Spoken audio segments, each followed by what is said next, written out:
Sound check 1, 2, 3. Sound check 1, 2, 3. Shut the microphone off.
Welcome to the Board of Health meeting for October 20th, 2025.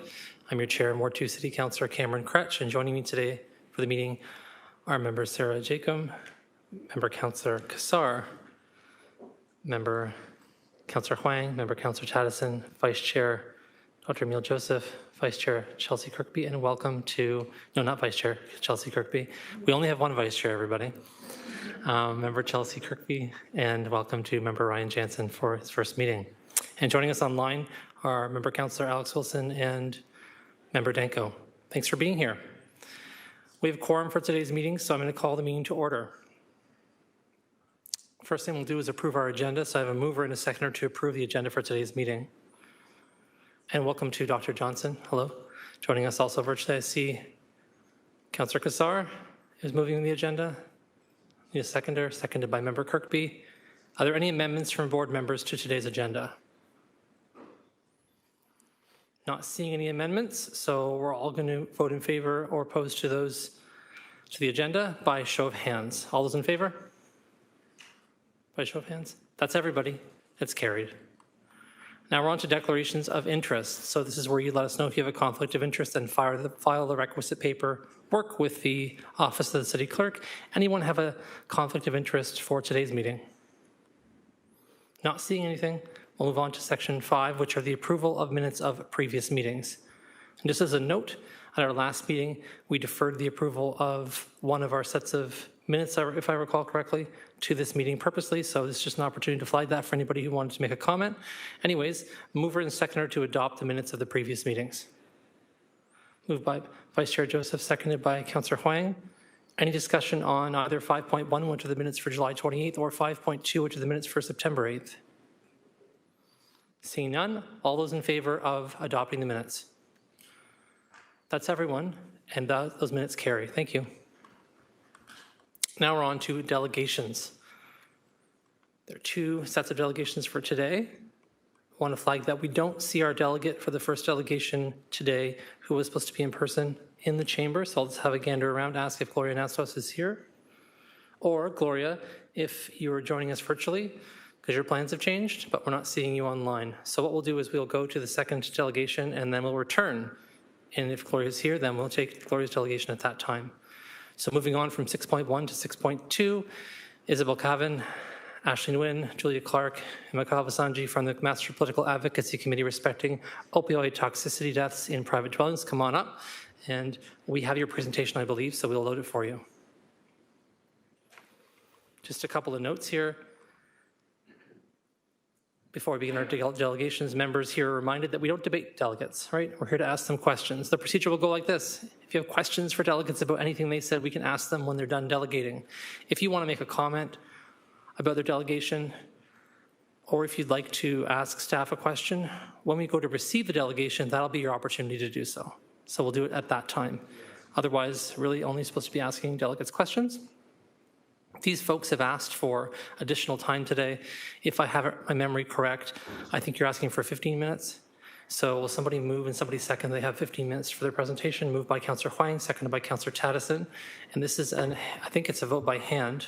So all those in favor of approving the extended time? That's everyone as far as I can see. So that carries, and so you've got 15 minutes. You'll hear a ding at the 14-minute mark. Let's remind you, hey, you've got a minute left. And then you'll hear another ding at the 15-minute mark, letting you know that your time is over. When you get there, I'll probably say, hi, are you almost done talking and wrapping up? And then we'll go to questions. Otherwise, your microphone is on. You can start whenever you're ready. Okay, perfect. Thank you very much. We really appreciate the role of this board in Hamilton as a relatively newly established group and your willingness to hear from our organization today. So thank you very much for having us. All right, so a brief summary before we kind of dive into the substantive matter. Our group, MacPac, represents a group of second-year medical students at McMaster University with a focus on local advocacy. And to note, the four of us here are the co-chairs of the group, but this does represent the work of a broader group of our membership, and of course doesn't represent the views of McMaster University or the medical school, just the views of our group specifically. So for the past year, our focus has been on researching and evaluating ways to enhance enhance local overdose response, especially in the context of recent closure of Hamilton's CTS site. And what we see in the data is that overdose responses are rising in Hamilton. From provincial data, we know many of the deaths occur in private dwellings, and together we think those things indicate a need for enhanced efforts at the municipal level. And then the corollary to this, of course, is that the shifting provincial policy environment is simultaneously complicating overdose response, and we think innovative approaches are required in this setting to address this very challenging problem. So I think probably many members of the board are familiar with this data. Hamilton does have a rich opioid information system and allows us to kind of see some of these worrying trends unfolding in real time. So here we're looking at data around paramedic responses to suspected opioid overdose. You can see from the map on the left that these incidents are largely concentrated in the downtown core, especially at certain geographic locations, and that there have been over 800 responses in the last year, which represents a significant use of paramedic resources. And while death data does lag, there were 129 probable or confirmed opioid-related deaths in Hamilton last year. On the right, you can then see a month-by-month graph of paramedic responses to overdose incidents, and we think this shows the early impacts of that CTS closure that occurred. Obviously, there is some variability month to month, but we can notice from when the CTS closure occurred in April of this year, there was a sharp spike in paramedic responses to opioid overdose events compared to previous periods, with August and September in particular representing the highest months on record since this data collection began, with 142 responses each. So we think that's fairly compelling evidence that there is something going on here, and that this crisis, instead of trending in a positive downward direction, which it had been on many indicators for several years, is now beginning to worsen locally. And then, of course, this does exist within a landscape of legislation change that has occurred at the provincial level that has changed the way municipal governments and organizations can respond to the overdose crisis. So this includes most notably the passage of the Community Care and Recovery Act as part of Bill 223, which led to the closure of Hamilton's CTS site in April. The safer use space at the YWCA continues to operate, to our knowledge, though is accessible to a more limited client base. And this has been accompanied by a shift to the Homelessness and Addiction Recovery Treatment Hub, which are not permitted to engage in harm reduction modalities and focus on abstinence-based treatment. And the rollout of these services has been delayed in many municipalities, including Hamilton. The passage of Bill 6 and Bill 10 have further introduced increased penalties for people who use drugs, including for public drug use or for trespass, with fines up to $10,000 and arrest under Bill 6, and then under Bill 10, landlords are made potentially liable for trafficking or production of drugs within the spaces that they rent, which could have a significant chilling effect on the provision of housing to people who use drugs, including, importantly, social housing or municipal housing providers. So together, these policy changes represent a significant shift away from a harm reduction model that we think are highly concerning to the way that overdose response is enacted within the city.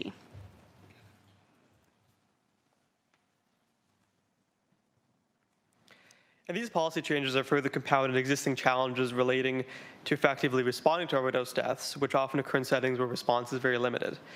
Opioid-related toxicity death in shelters, for instance, often occur where no one is able to intervene because no one is simply present. And this goes contrary to what people think when they have the image of an opioid toxicity, because most of these cases are in private residences. In fact, 7 out of 10 of these cases occur in such locations. Now, these would be places like shelters, private homes, etc. And this is especially challenging because no one is here and able to intervene in these cases. Closure of the CTS sites, increased penalties, and potential and further housing instability threaten to push substance use even further into settings where no one is able to intervene, leading to a potential increased risk of death. Overall, there are numerous factors contributing to the drug toxicity crisis in Hamilton, making this an incredibly complex problem. Some of the greatest harms of ongoing challenges, such as the housing crisis and the overstraining of the healthcare system, are felt by people who use drugs. And the lack of access to these resources has led to an increased risk of drug toxicity death. Uncertainty as a result of provincial policies, such as the recent CTS closures, as well as the increasing stigmatization of substance use, are additional barriers to finding solutions.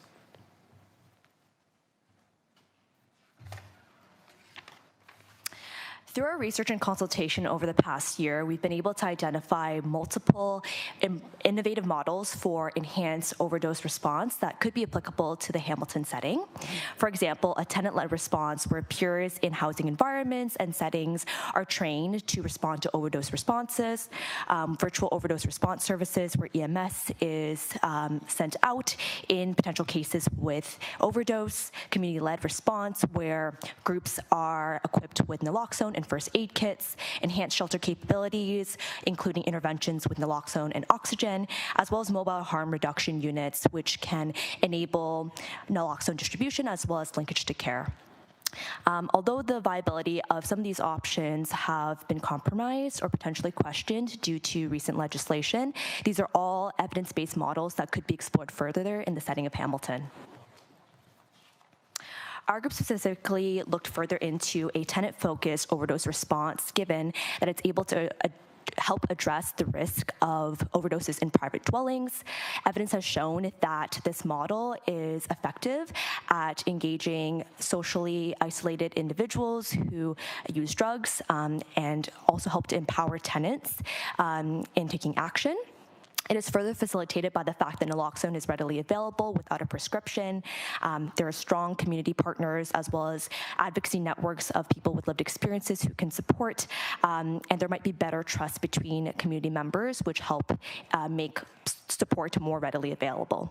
With this being said, there are also challenges and barriers to this model, including stigma, the need for adequate supports and training, risk and liability concerns that are particularly relevant due to new legislation, as well as the risk of potentially re-traumatizing community members.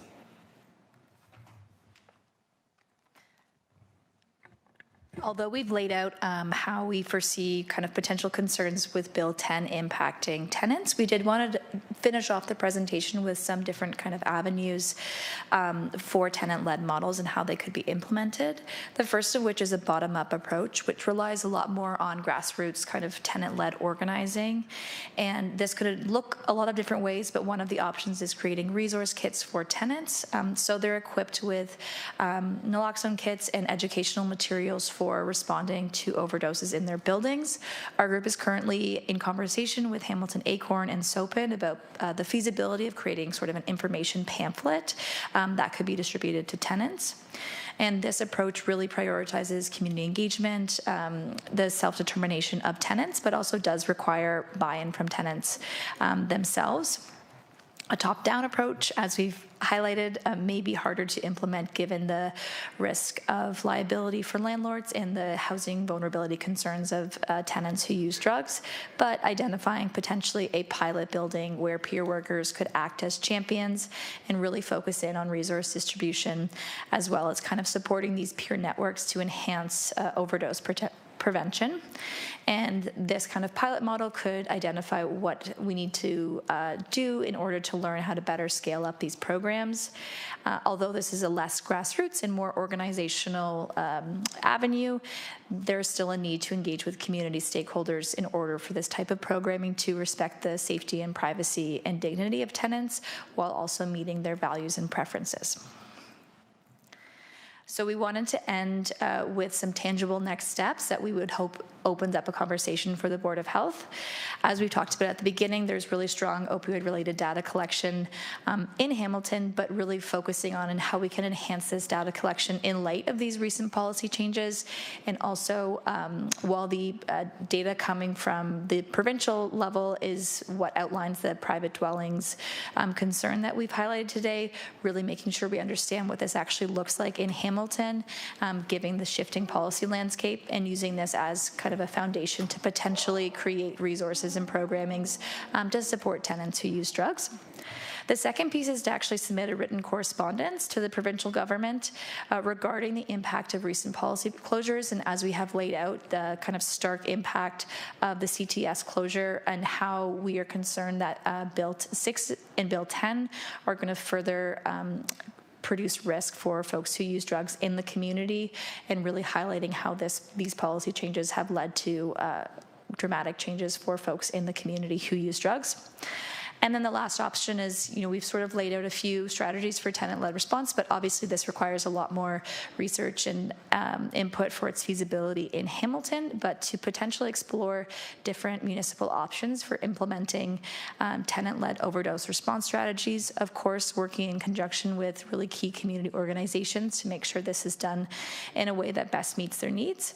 But these three calls to action for the board, we're hoping sort of initiate dialogue for this really pressing issue that impacts the health and safety and well-being of folks in the community who are already made vulnerable by a very complicated and harmful shifting policy landscape. So we thank the Board of Health for having us today. We really appreciate your time, and we're happy to answer any questions. Thanks very much. And before I take questions, just wanted to say that we had a chance to meet, and I'm going to work with these folks offline about a motion to kind of bring these calls to action forward, because that's the way we do things here, right? So we're not going to try and magically wordsmith that on the floor today, but I offered to meet with them to figure out a way we can get some of that language together and work with staff to bring some of these calls to action forward so that we can consider them here at the Board of Health. And thanks for all your work. Our first speaker for questions, Councillor Huang.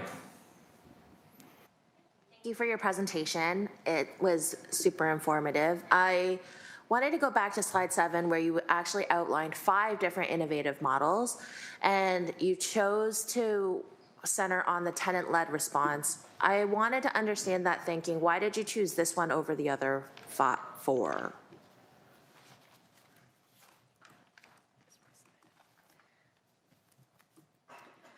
Yeah, thank you. So we think all of these models have value. For the purposes of our group and focusing on a particular issue for the year, we zeroed in on tenant-led overdose response as an option that allows a lot of empowerment of community members to help address this issue, and has been studied and developed in evidence base in other settings that has not yet been applied to Hamilton, while some of the other models are in some other capacity partially available in the Hamilton setting. So we think this is a really promising avenue that could be further explored within the Hamilton context. Okay, so could you just elaborate a little bit more on your conversations with Acorn?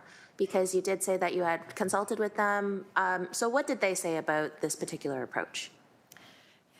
I will say our conversations have changed dramatically with the passage of Bill 10. This was something that we were kind of as we've touched on, a pilot program looks very different with that passage of Bill 10, given the increased risk for landlords and the massive concerns for folks who use drugs who potentially could, be discriminated against in receiving housing or being evicted from housing.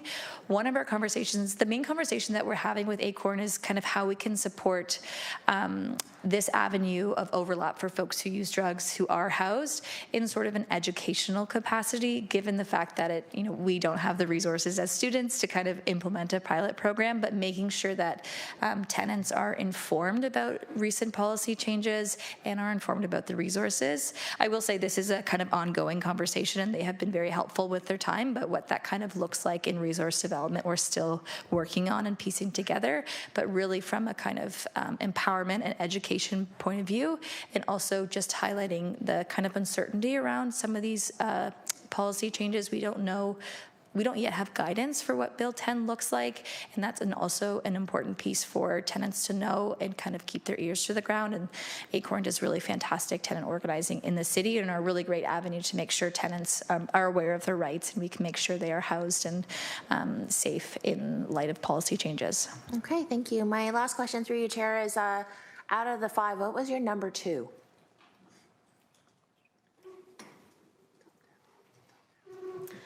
Yeah, that's a great question, and thank you for that. I think the other strategy that has been well studied is the provision of virtual overdose response services. There is a national line, the National Overdose Response Service, that does exist. I think it would be great to see that service further promoted within the city to help people understand that that option is available to support them. Might be another great option to consider.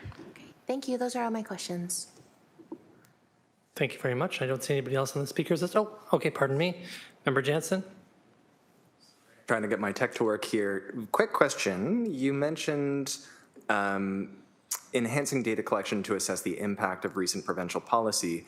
Can you speak to, you mentioned that you had done some work with the data that does exist. Are there specific data indicators that are, from your perspective, outstanding or that you would like to know more about? Yeah, thank you. So I think one of the key challenges from our understanding is that a lot of the detailed investigation data around overdose deaths, including the circumstances in which they occur at the coroner level and are aggregated at the provincial level and difficult to understand exactly what the patterns are locally. So that would be one area to look into further. And then I think the second one would be, it would be helpful to understand if there are particular buildings or settings in town where there is particularly elevated overdose risk, where a tenant-focused response would be particularly valuable as a pilot, and we haven't really been able to get to that level of knowledge yet. Thanks, and now Member Kirkby.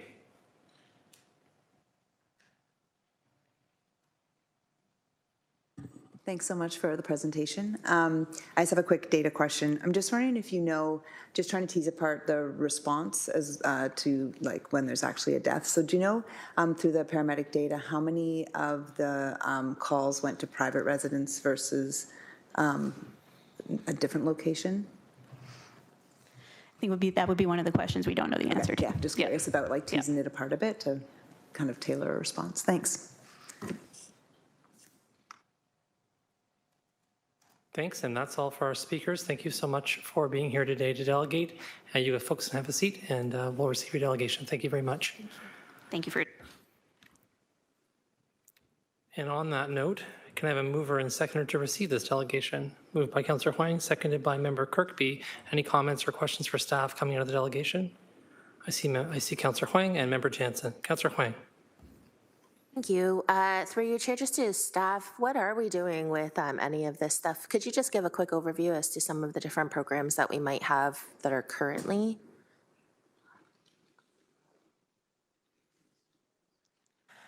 Hi, through the chair to the councillor, Melissa Bexa, Director of Epidemiology and Wellbeing.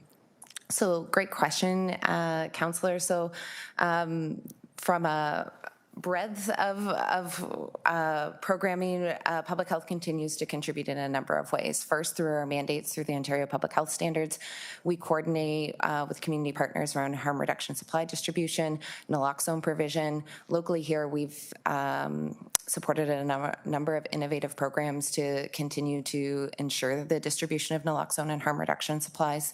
We work with a larger healthcare system through the Hamilton Drug Strategy, the Hamilton Opioid Working Group, the GHHN Harm Reduction and Treatment Group on identifying continued issues in the community related to substance use and an ongoingly toxic drug supply. To bring forward harm reduction programming, respond to innovative approaches, and also at the staff level through the provision of our services. We have public health nurses working individually with clients, community members, staff members to continue to promote messaging, promoting NORS, which is an excellent example of a Made in Hamilton program and approach to really continue to support those using substances within the community. Excellent. Thank you for that. That gives us a good sense of like there's a lot of other stuff that are also happening. I think that this past delegation has brought up something very data-driven. It is absolutely a challenge. So what is the process to sort of evaluate some of these ideas? Do we have a process? What's the opportunity here? Yeah, through the chair to you, Councillor. For clarity, asking, the innovative ideas that were presented here, how would we go about evaluating them or looking at potential implementation? For approaches that were proposed in this, I think the best venue would be through the Hamilton Drug Strategy, which is, and the opioid working groups that we do have in the city, which is a cross-section of health and social service care providers that would bring together all the partners to lead that. Again, each different agency brings their strengths and would be required to bring some of this. I think the presentation did an excellent job of highlighting some of the challenges and planning that would come with these programs. And I think that is the table that is set up best to address these. Excellent. Okay, so I do understand that Chair is going to be working with them on helping with driving this in because there's lots of different ways to go about this. It's good to know. Thank you so much, Director. Thank you, Chair. Member Jansen. Thanks. And a similar question, I understand that other public health units who saw a CTS closure are having conversations about a post-closure impact report, including in Guelph Wellington. Is there any conversation about that happening here in Hamilton, or any correspondence happening with other jurisdictions who saw a CTS closure? Thank you.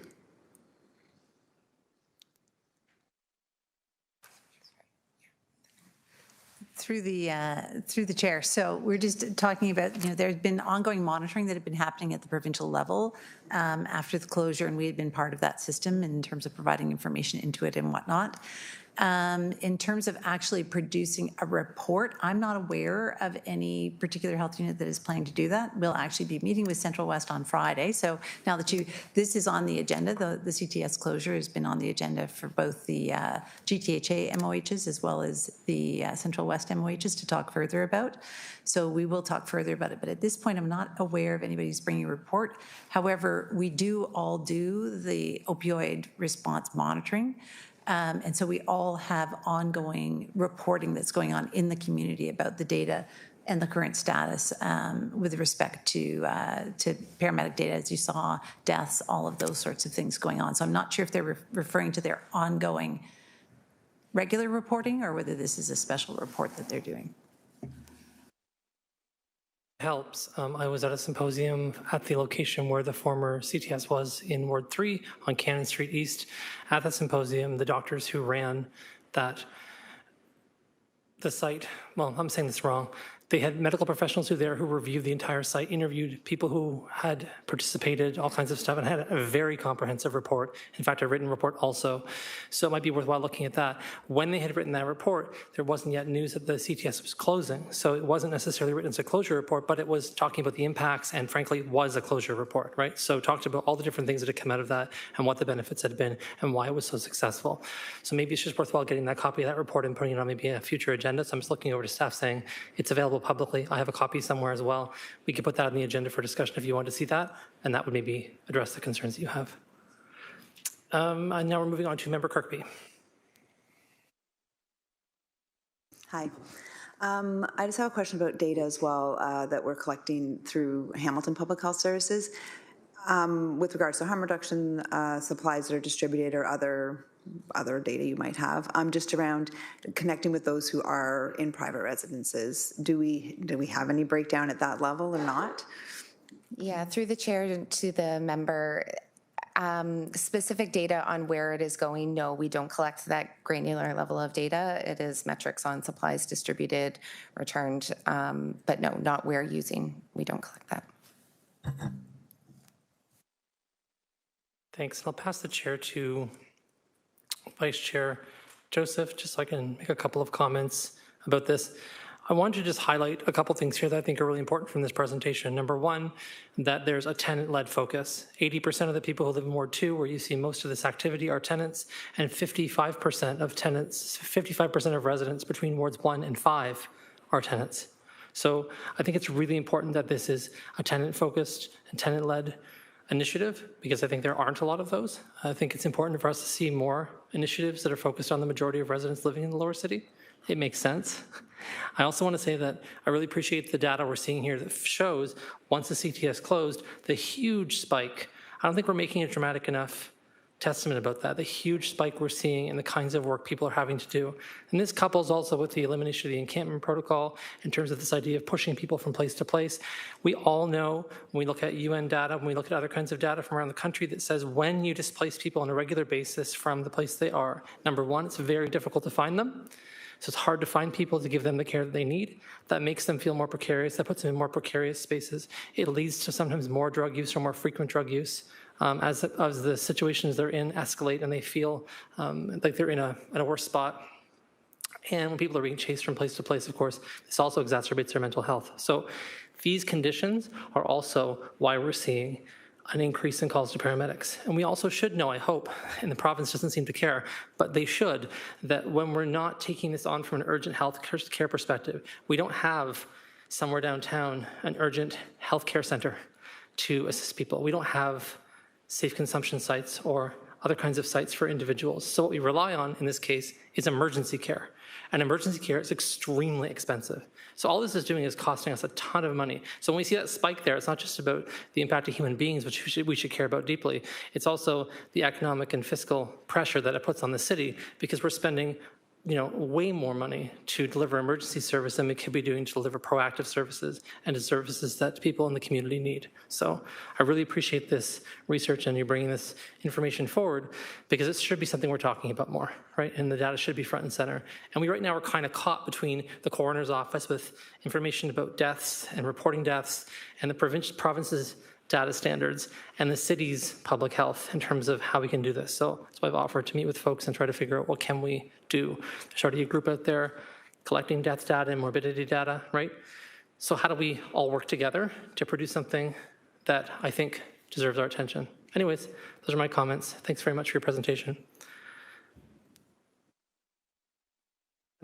We all need to vote in favor of receiving it now. All those in favor?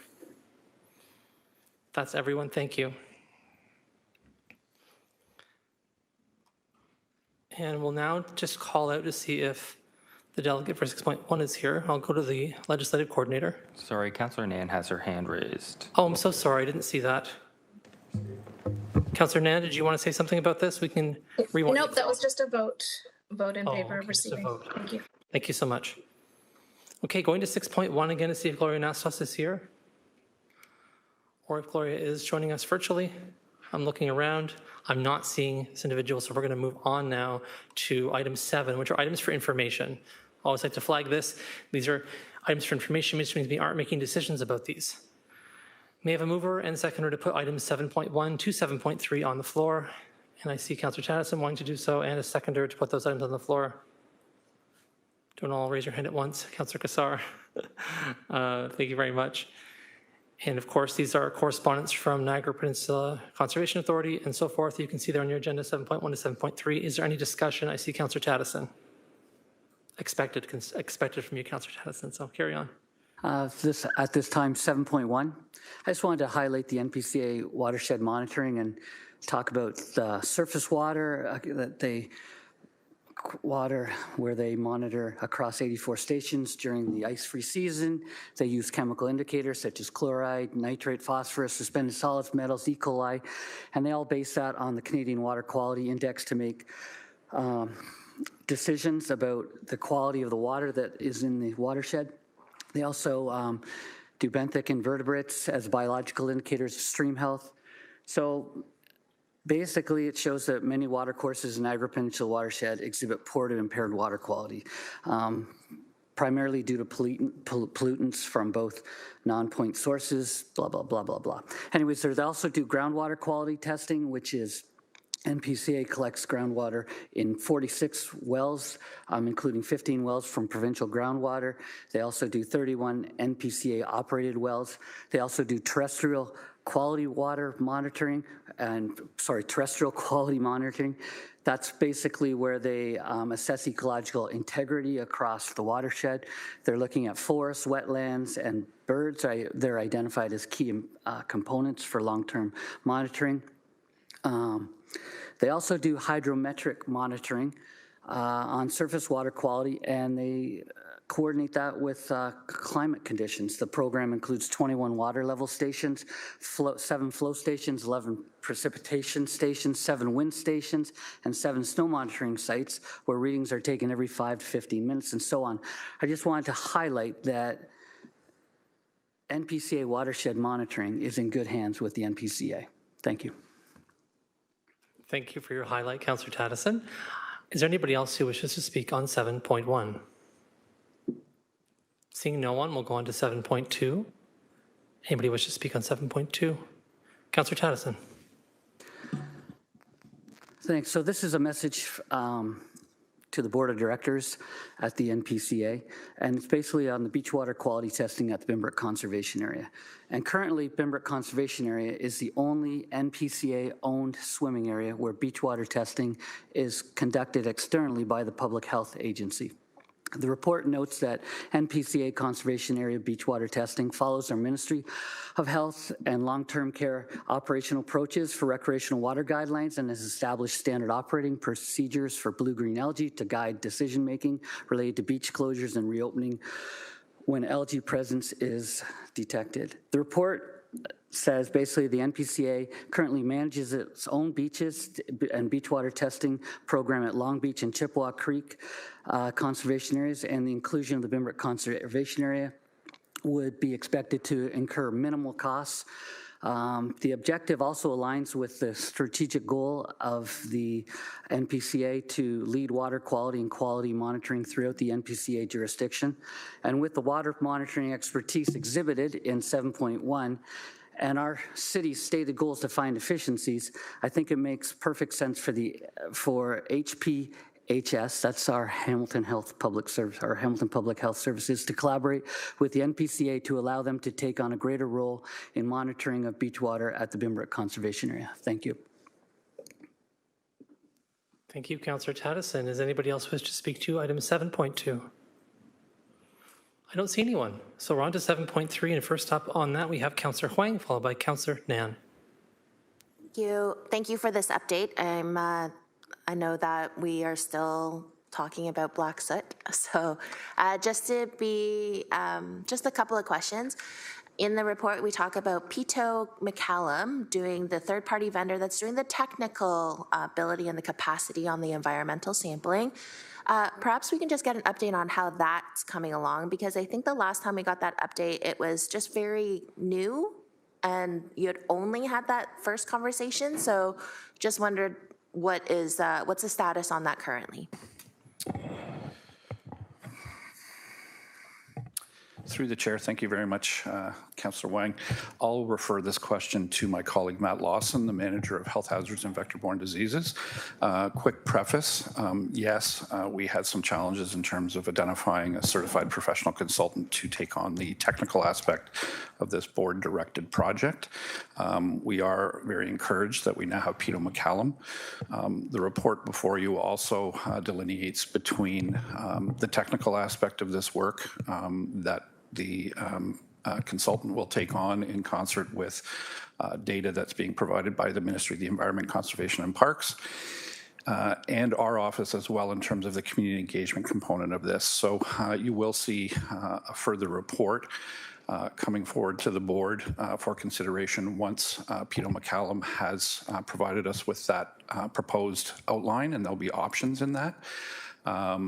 To see a coinciding consultation plan that would be rolled out into the community for engagement with those affected wards. So with that, I'll turn it over to my colleague, Matt Lawson.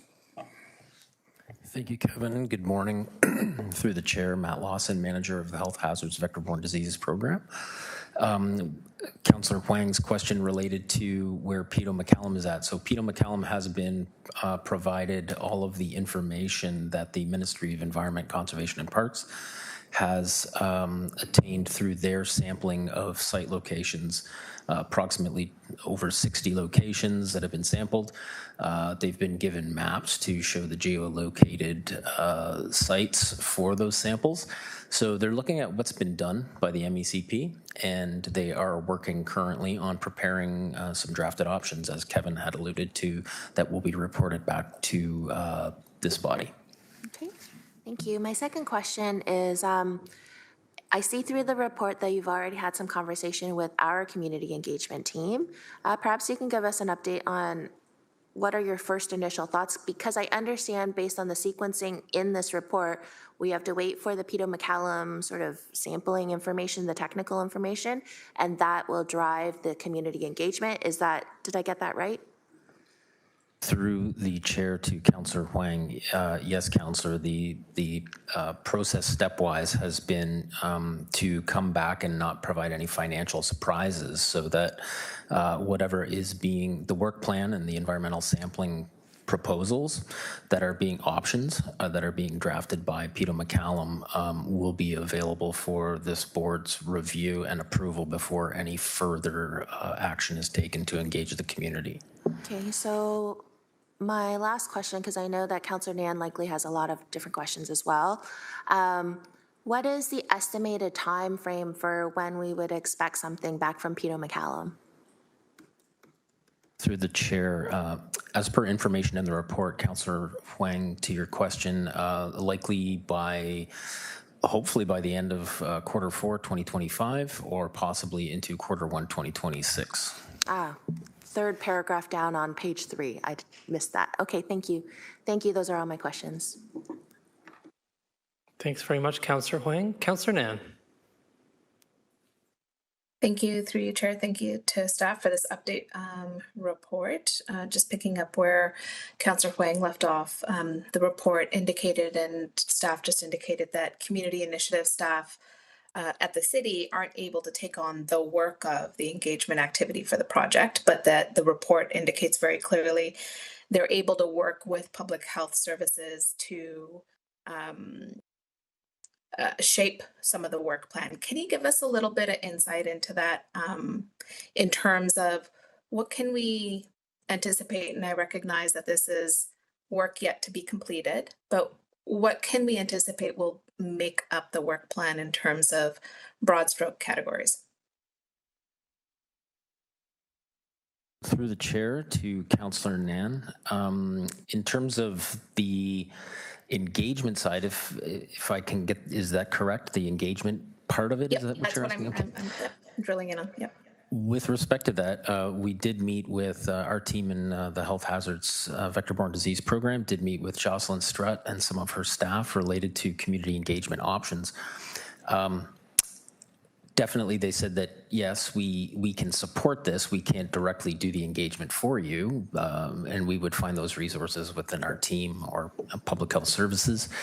But this is where the lack of detail about, until they know what is being proposed in terms of a technical sampling program, they don't have any proposals yet about what and best how to engage the community on what is being proposed. So if Peter MacCallum comes back with 3 different options, I think what we could do is start to look at, well, if any of these were to be approved, how would we go about shaping it? So short on specific detail for you, because the engagement plan would be developed once we understand better what the technical proposal that's being approved by the board would allow. Thank you for that. So, but in general strokes, the who's going to be consulted, the how is where I'm hearing you, considering the what best practices to recommend to the board based on what technical approach the consultant's going to use. The when, I guess that's my second round of questions. We know that based on previous experiences by our residents in wards 2, 3, and 4, summer and early fall is like the key time for our residents to really be able to participate in any sample collection, participate in their experiences, because that's when our residents are interacting physically the most with the black soot material, whether on their personal properties or in the community. Can staff provide some comment around, are we going to try to get that window of summer and early fall for that resident engagement, recognizing it's early and it's hard to respond definitively without that technical component approved, but from a best practice perspective and what our residents kind of expect?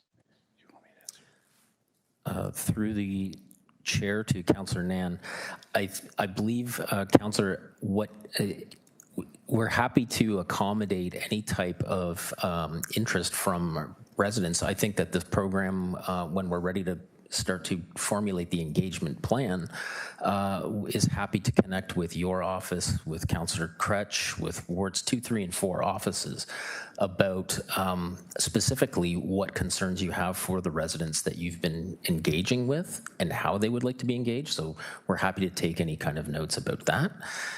Secondly, it would be related to there is an idea, maybe if there's the possibility to approach the same residents who have already submitted samples for the Ministry of the Conservation and Parks that have already had sampling done. There could also be a call out potentially for new residents to identify themselves who who are concerned about black soot and believe that they have black soot on their property that they would like sampled. This is all part of the engagement in terms of finding out what are we talking about, and then a second form of the engagement, or a second part of the engagement I see as appropriate, would be a follow-up of engaging residents about what did the sampling analysis find, and having an interpretation discussion with them about what was found in the sampling. I'm not sure if Thank you for that. Exactly. Yeah, no, I appreciate the response. I guess I'm just trying to say from a board perspective here, based on what we've received to this board and the committee prior, and what we know in terms of those delegation experiences and what we heard on the public record, that summer and early fall is a key time for public engagement and the residents who are impacted the most. That's the only thing that I'm just trying to get some assurances that we'll do our best from the public services staff side to try and line up the engagement at a time when residents are experiencing this at the greatest. So summer, early fall, do you think that's feasible? Is it possible? Yeah. Through the chair, Kevin McDonald, Director of Health and Environment Division. Thank you very much, Councillor.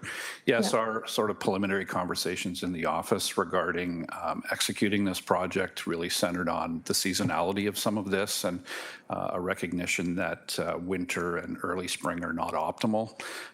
So that factors into our work with Peto McCallum and how we will stage the community engagement component of this, giving us a bit of runway to get all that lined up in accordance with executing the project in the summer through to early fall, particularly if we're out meeting with members of the community.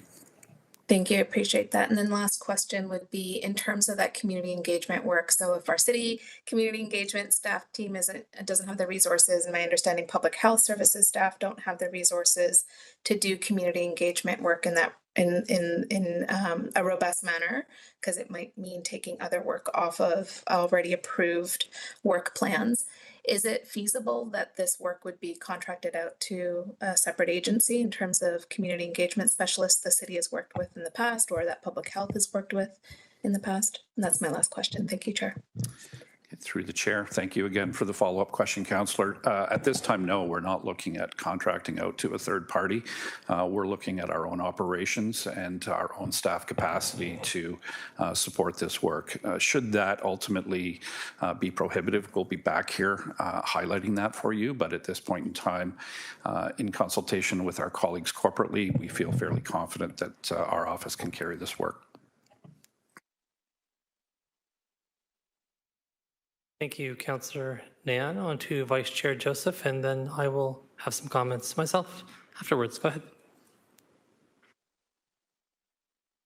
Yeah, thank you. I guess along the same line of inquiry, as someone who does community-engaged research and teaching, I think about what that word means and the principles behind it. And when we think about, you know, past motions here around health equity and data collection and reporting, we're thinking about issues that include access and accessibility.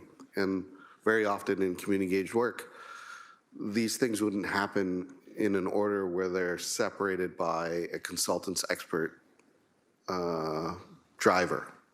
And I think the story we tell here matters. And we did have delegates share lived experiences and you know, personal stories of what this is like to live with black soot, and that is a driver. I think when we're thinking about the plan for community engagement, it almost needs to be embedded in the sampling and testing design, such that, you know, we can't wait for a third-party vendor to do this technical bit, then go to community and say, what do you think, and what do you experience, where do you live? And say community members share, you know, 40 other sites and locations that weren't identified in the consulting process. You lose the benefits of community engagement by doing it second, where if you do it as part of this process and cost it at the same time, it might have a more coherent way of directing what we do in terms of policy or motions out of it. I would suggest, you know, that we could follow the story of what got us here to the semi-autonomous board. And yeah, Engage Hamilton did its thing. And also the Hamilton Anti-Racism Resource Center facilitated the community event at the library. And HCCI had a number of online consultations, and those numbers were larger than those that participated in the survey. And I think those kinds of approaches that were community engaged might be very useful here. So maybe you could speak to those comments about a more integrative approach to community engagement that begins maybe now. Okay. So through the chair, thank you very much to the member, and it's all very salient and excellent points. I'm confident, and there's a staging to this. I think we are going to see a coinciding and alignment between the community engagement and the development of this executed project. The initial stage for the certified professional consultant is to develop a series of proposals for the board's consideration in terms of green lighting the work. So once we actually have a plan, we can certainly integrate that into the overall execution of that plan. I don't know if what you're suggesting would further delay what they're proposing. That would be something we'd need to take away and discuss. But in terms of how we best engage the community, those groups around access, who's most impacted, the lived experience of those people that delegated and have routinely complained about this material in their neighborhood and on their homes, that's at sort of the forefront of what we're thinking about in terms of executing the technical aspect of that. I think Matt Lawson also spoke to how we potentially build upon the experience that the ministry had. How do we potentially engage some of those individuals who have a long history of concerns with this material? And how does that information help to inform what will actually be executed in terms of the material sampling at the community level, including where and in cooperation with whom? Thank you, and I forgot about you, Member Kirkby. Apologies. You're next. Yeah. Oh, can you hear me? I just have a question and some clarity seeking. And thanks, Member Joseph, for your comments. I was thinking similarly around what the purpose of the consultation is in conjunction with the sampling. Also wondering, I don't think it's really clear to me, I don't understand fully how the past sampling isn't able to inform kind of identifying the black soot material, knowing that it's a risk, whatever the results might be. And if we know that, is more sampling necessary, or is it looking to lean more heavily on the community engagement, looking to the residents to say, how's this impacting you, what's happening, how do we deal with this, all those pieces. I guess I'm not really clear why the addition, like what the purpose is of the additional sampling and why we can't use the past sampling. So if once that's clear, then it's kind of how do we incorporate the community into that? Through the chair to Member Kirkby, the Ministry of the Environment and Conservation and Parks the local Hamilton office has conducted sampling, and they have informed us that they've provided the result to the individuals where the sampling has taken place. And with respect to providing an option, I think it has to go to perhaps the question of whether or not the results have been explained. It's just whether or not to believe them. It feels like getting a second opinion on the result. Many of the results have come back as typical road dust as being part of this. So within that question, I think it goes to this program is fulfilling the work that we've been directed to do through the board. Thank you, and I'll pass the chair to Vice Chair Joseph so I can make some comments. I think I'd like to fill in a few of the gaps here if I could. I'm hearing a number of things that sound a bit dissonant to me. So when I think about engagement, I think if there's two pieces. Engagement piece number one is around trying to collect the soot itself, make some determinations around the soot in specific areas, and maybe we're lucky, we can link that soot back to specific industries, we can have conversations. Like that seems to be the end goal here, is how do we determine, right, who's responsible for this soot? How do we prevent the soot from continuing to impact people in a bad way? Because I know for Ward 2, 3, 4 residents, people are experiencing this on a regular basis in different kinds of ways. For instance, if you look at the Burlington Street kind of line, as I call it in Ward 2, when you look at houses in the Burlington Street area that are on the south side of Burlington Street, you see a massive impact from soot over the years there. It's just obvious when you drive down the road. And when you drive down Mary Street in Ward 2, when you drive in different parts of Ward 2, and as you go and graduate, you're driving on these streets, down, you see less and less and less of this material, right? Some of it's historic. Frankly, at this point, people aren't out there on Burlington Street power washing their homes. It's not that kind of a situation that's easy to do, frankly, for many reasons. In that neighborhood. And so that's one piece of it, and trying to collect that data. The second piece is just kind of, I think, what many of us experience when we're doing community engagement is just trying to get to as many people as possible. So Engage Hamilton is one way. Another way is dropping a leaflet off at every person's door in an impacted area, like a wide impacted area. Let's say we say the line is Burlington Street, or say we say it's south of that, whatever it might be, and north, making sure everyone gets an opportunity to participate in that information and provide information about their impacts. Then you get the information, you go out and do the testing. The third thing is filling in the gaps from that. So I know myself that I've distributed many postcards, and you get some people who respond to a survey or respond to a question, and then a bunch of people who don't. How do you then follow up and do that work of tracing back, making sure we knock a second or third time on their door to make sure we've done everything we can to reach them to get their feedback or their input? And so what I'm hearing is we don't really have a system in place to do all that kind of engagement necessarily very robustly right now.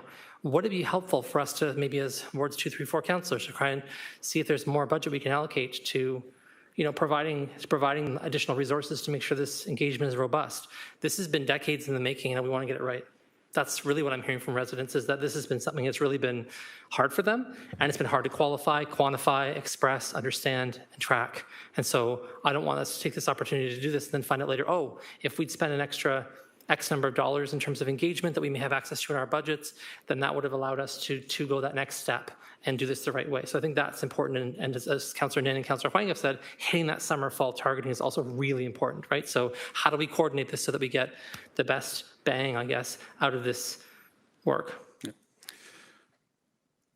Through yourself as the chair, thank you very much, Councillor. All very good points. I think first and foremost, we need a proposed technical plan that's approved before we start engaging the community on the what-ifs in terms of setting expectation. We don't know what the cost, the budget for these various options that the certified professional consultant is going to bring back. It may ultimately be cost prohibitive to this board's discretion. I don't know the answer to that. And so I think we actually need that step first. Then we can move into all of those aspects that you've described in terms of executing this in tandem with the consultant's work around sampling and how we can garner community input, engagement, and participation in that process throughout the summer and fall months. Okay, so I think maybe it's best for Councillors Huang and I to meet offline and try and talk about what resources we can add, because I hear your focus on the technical aspects of this and being really important. What I also hear is from the community that, let's just say, for instance, someone is able to say, just anecdotally, right? I'm in my backyard. I notice on my children's little outside plastic table that there's soot on the table that's out there, right? And they're able to provide that information, and then we're able to add them to a data set so when eventually we get that tool in place and we know what the costs of that tool are and we implement that tool, that we can also do that. So I'm just looking at a broader way maybe we can, as councillors, help to inject a little more engagement to get people doing that. And it also gives us a chance to test anecdotal evidence versus evidence that's collected, right? And gives us scope. Because right now, if we look at the sites that are being tested and we look at maybe where we ought to be testing, I think there's a big gap, right? So we have knowledge as a public health unit of places we ought to be going. But I think the more we engage, as Member Joseph was saying, the more we engage, the more we're going to find that area is actually bigger and actually may require even more testing from us. So that's the push and pull here. So not a question, but more so just homework for us to do and go away. Maybe work with you folks to say, what can we be doing in the interim to begin to gather more information on the anecdotal piece or from residents? while we're doing the same work so that we don't end up getting there going, yeah, we think it'll cost us X dollars. And then we say, oh, there's 17 times as many sites to test. It's going to cost a lot more. I don't want us to get to that point so late in the game that we find it prohibitive to even do the work at all, if that makes sense. So we'll just maybe regroup and get in touch if that's okay.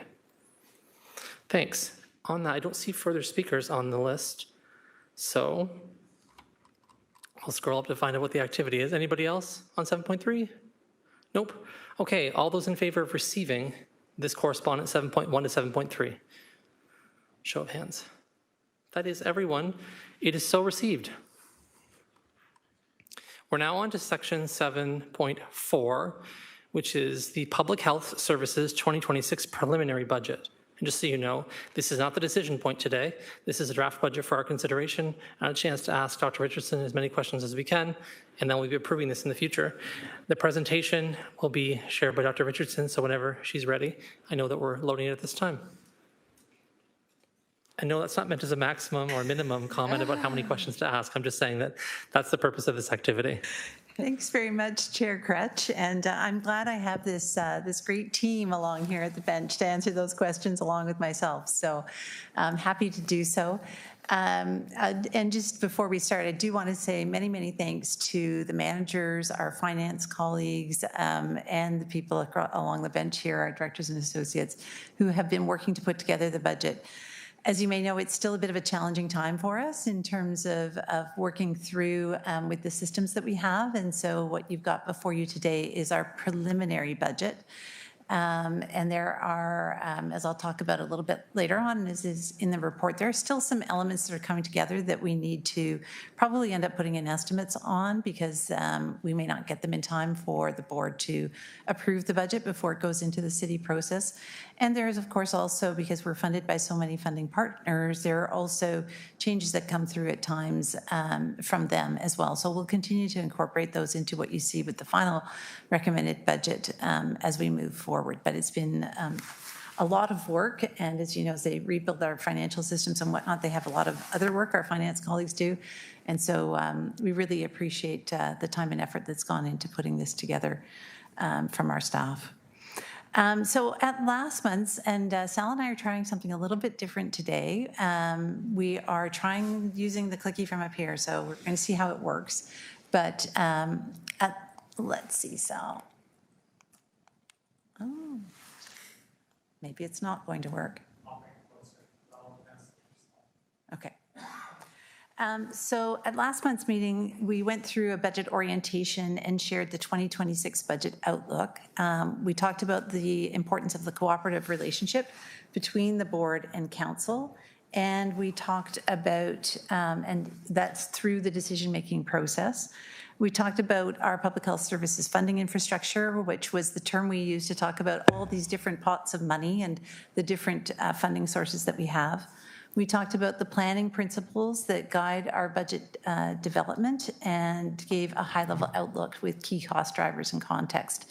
Today, we're building on that foundation that we did. We'll briefly revisit the 2026 context and highlight our renewed multi-year priorities, which incorporate the feedback that we gathered over the summer from this group, from the board, which was great.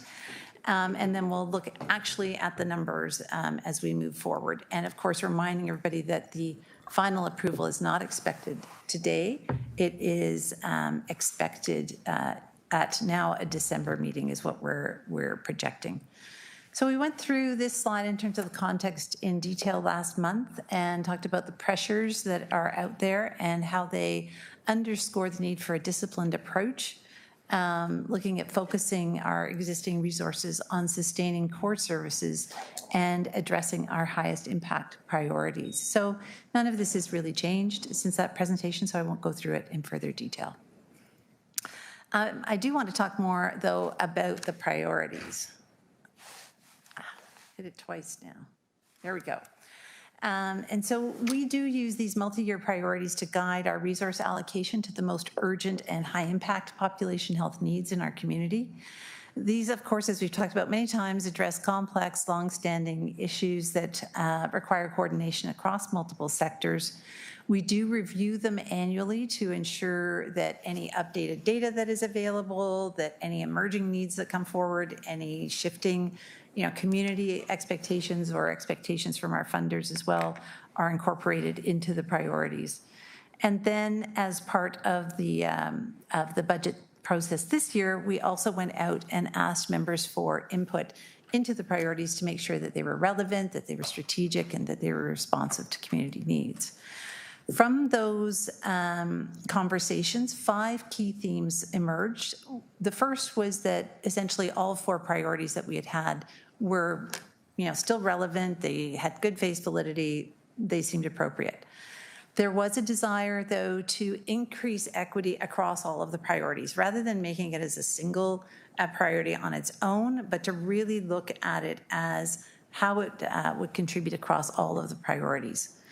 There was a feedback around demonstrating impact, that a real call for us to make sure we're bringing back measurable outcomes, stronger accountability, clear evidence of impact, and this is relevant for all of our priorities and really all of our work as we go forward. And so there's some reports that we bring later in the report cycle, in the annual cycle, around performance, and so continuing to build on those and make sure they're clear. And we added a few performance measures into this presentation as well. That clear, accessible communication, and maybe even I'd go so far as branding, was important to build public trust and to raise public health visibility, especially over the life course, starting in early childhood all the way through as people age in our community. And there was a strong interest in health in all policies approach. So embedding public health considerations into citywide planning and decision-making, and the importance of maintaining and continuing to build on those relationships with our city colleagues. So here is the updated look at of the 26 through 29 priorities. So all 4, as I said, have been renewed. The new framing that we've introduced really reflects that piece about looking at the foundations that underscore our work all the way through. And so these foundational principles, as we've called them, guide how we do our work, and they reflect the values and approaches that ensure services are planned and delivered with consistency, with integrity, and accountability. They're enduring, they don't often change. And the priorities themselves are more the what. So the foundational principles are the how, the priorities are the what we focus on. So the most significant or urgent public health issues that require concentrated resources and coordinated action, informed by community health status information, by local needs, and by evidence, of course, as well, as to what we can do that will make a difference. So 3 multi-year priorities: child and youth healthy growth and development, climate-related environmental health risks, and substance use prevention. And then the 2 foundational principles that we're focusing in on are equity-driven public health and upholding Indigenous inherent rights, and organizational capacity. And so within this, we're looking again at 2 elements. So strengthening the systems and the workforce and infrastructure that support public health services. So we're going to be looking at advancing practice through technological innovation. So how do we upgrade our administrative systems, strengthen data and records management infrastructure, and expand our digital collaboration tools? And through those, look at increased efficiency, accuracy, accessibility, transparency, productivity, and the client experience as we're doing our work. So both of those are key for us, and as we move forward, you'll see more detailed actions for the 3 priorities and the foundational principles come forward in Q1 as part of our annual service plan and budget that we bring to you each year. Said we'd incorporated some information around demonstrating impact, and so here, as a maintenance budget that you're seeing this year, this slide reflects examples of how the dollars that are funding these programs and services translate into service levels. And just a few examples to highlight here. So Under our child and youth health and growth and development, healthy growth and development priority area, we completed nearly 6,800, that second down box on the left, 6,800 healthy babies, healthy children prenatal screens, and over 2,000 home visits, which you see in the box next to it. These programs help connect families to services that support healthy pregnancies and birth outcomes. And this is a 6.8% increase in screens over 2023. So that's 2024 data, because we've, of course, not finished 2025 yet. And that was through some continuous quality improvement work that we did with our hospitals on how we could have these screens done. Two other examples for you, just looking at tuberculosis, and you'll see that is in the top left box there, that as of mid-September, we had already worked with 33 confirmed active TB cases compared to 34 total cases in 2024. Each of these requires intensive case management and about 8 contacts per case that we follow up with to prevent spread. And as I mentioned in earlier presentations, often what we're finding is the presentations are a little different. They're a little bit more complex as they're coming forward as well. And then our rabies investigations, which is in the second column, third box down, and you can see that as of, I think really we were at end of August by the time we'd hit 1,791 rabies exposure investigations, and have well eclipsed the number that we did in 2024. And this is due to the increased concern about bat rabies with having had a human exposure and a human death in Ontario recently. And the consequent concern about bats, especially through the summer months, as we know that's when contact is more likely. So there are a number of other snapshots on here. I won't go through them in detail today, but they're there for your information. As I said, we'll bring back more information as we go forward through the year.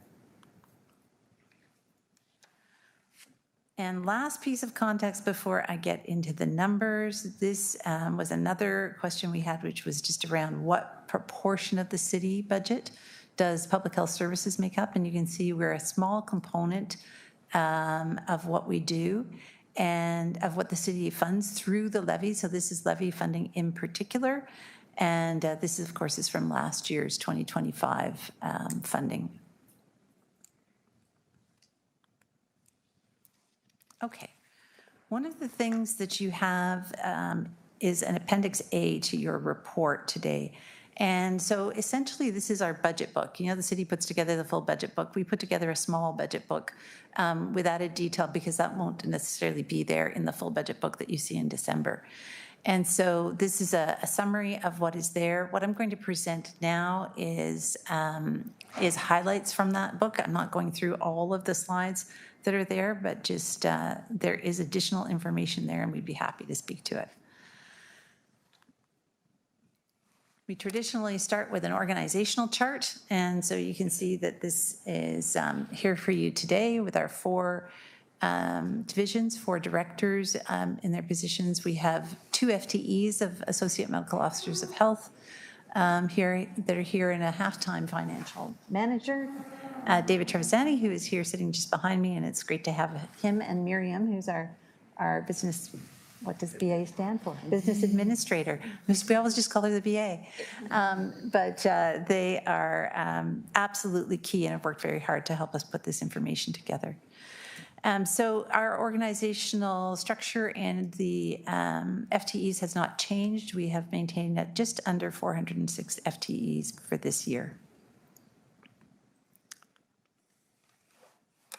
So this much more detailed slide gives you a summary of gross and net by mandate. So what we have tried to do this year is give more detail to the board than we would normally have given in city presentations, with breakdown both in terms of what is mandatory, those that base mandatory funded programs that the board is required to provide under the Health Protection and Promotion Act, and then the supplementary funded programs, which come from the 3 levels of government that we talked about last time. So we have federally funded programs, we have provincially funded programs, and solely municipally funded programs. Overall, we have a budget of $65.6 million in gross expenditures, which in our preliminary budget represents a 2.1% increase over 2025. 44.5 million of this comes from provincial and federal subsidies and grants, and 2.3 million from general fees and other revenue, which we collect, and 18.7 million comes from the city levy. So those two red boxes show you the gross increase of 2.1%, as we said, on for the entire budget, and then for the levy, it sits today at 5.7%. When I shared our outlook last month, we were sitting at 2.3% by contrast on the gross and 7.1% on the net levy. And so the decrease is the work that the team has been doing to look at what efficiencies do we have, looking at vacancies, looking at allocation of resources to the priority programming, and where there are any additional savings. And so as we've gone through, looked at that, we've been able to bring the budget down to that point for a maintenance budget.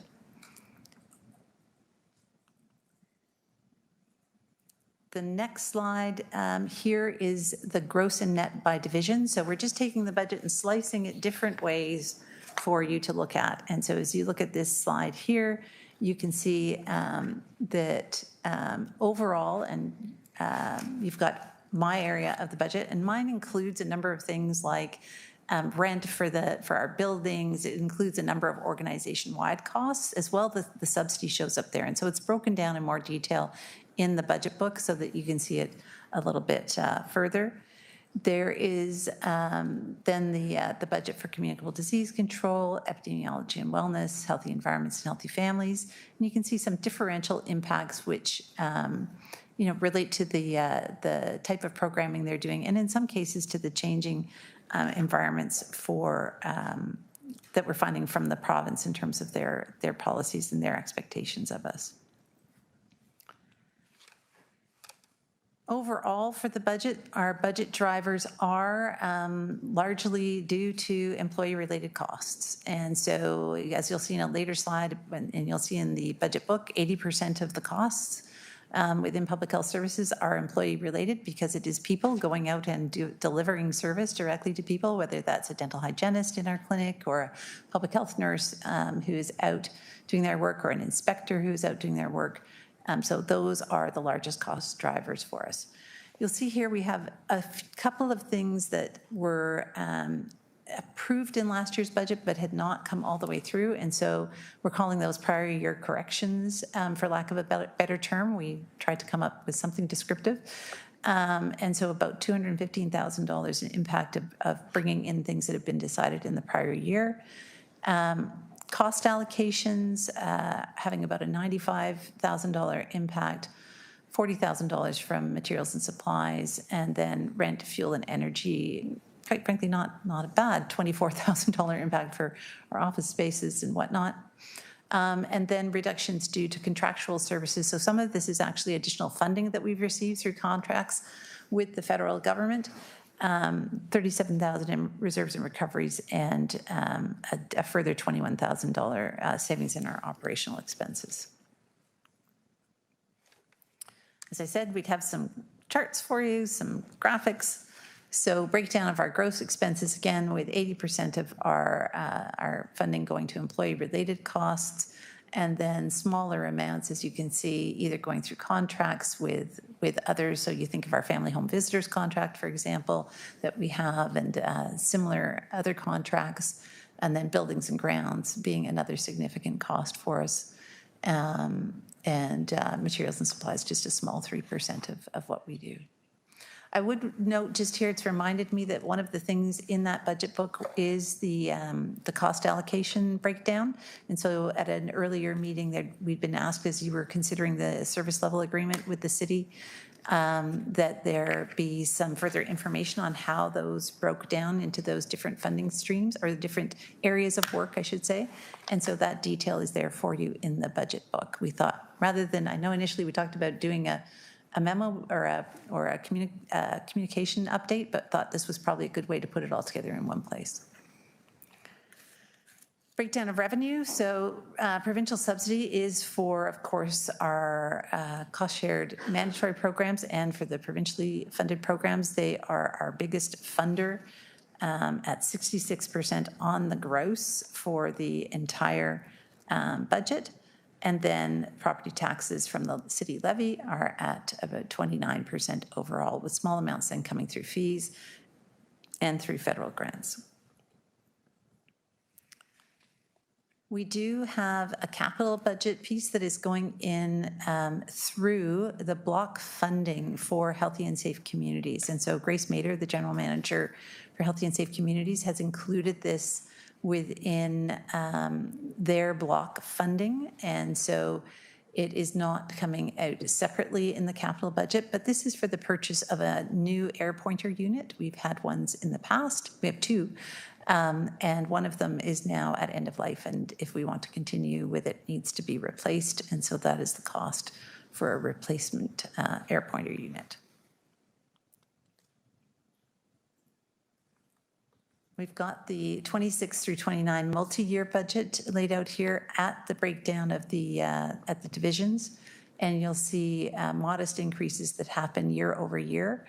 Here we've presented only the gross. We don't know what our funders will do in future years, as we've talked about before. We have in the last budget the budget orientation presentation, it broke it down into gross and net with assuming 0% increases from those other funders. But for this one, we've just done it on the gross.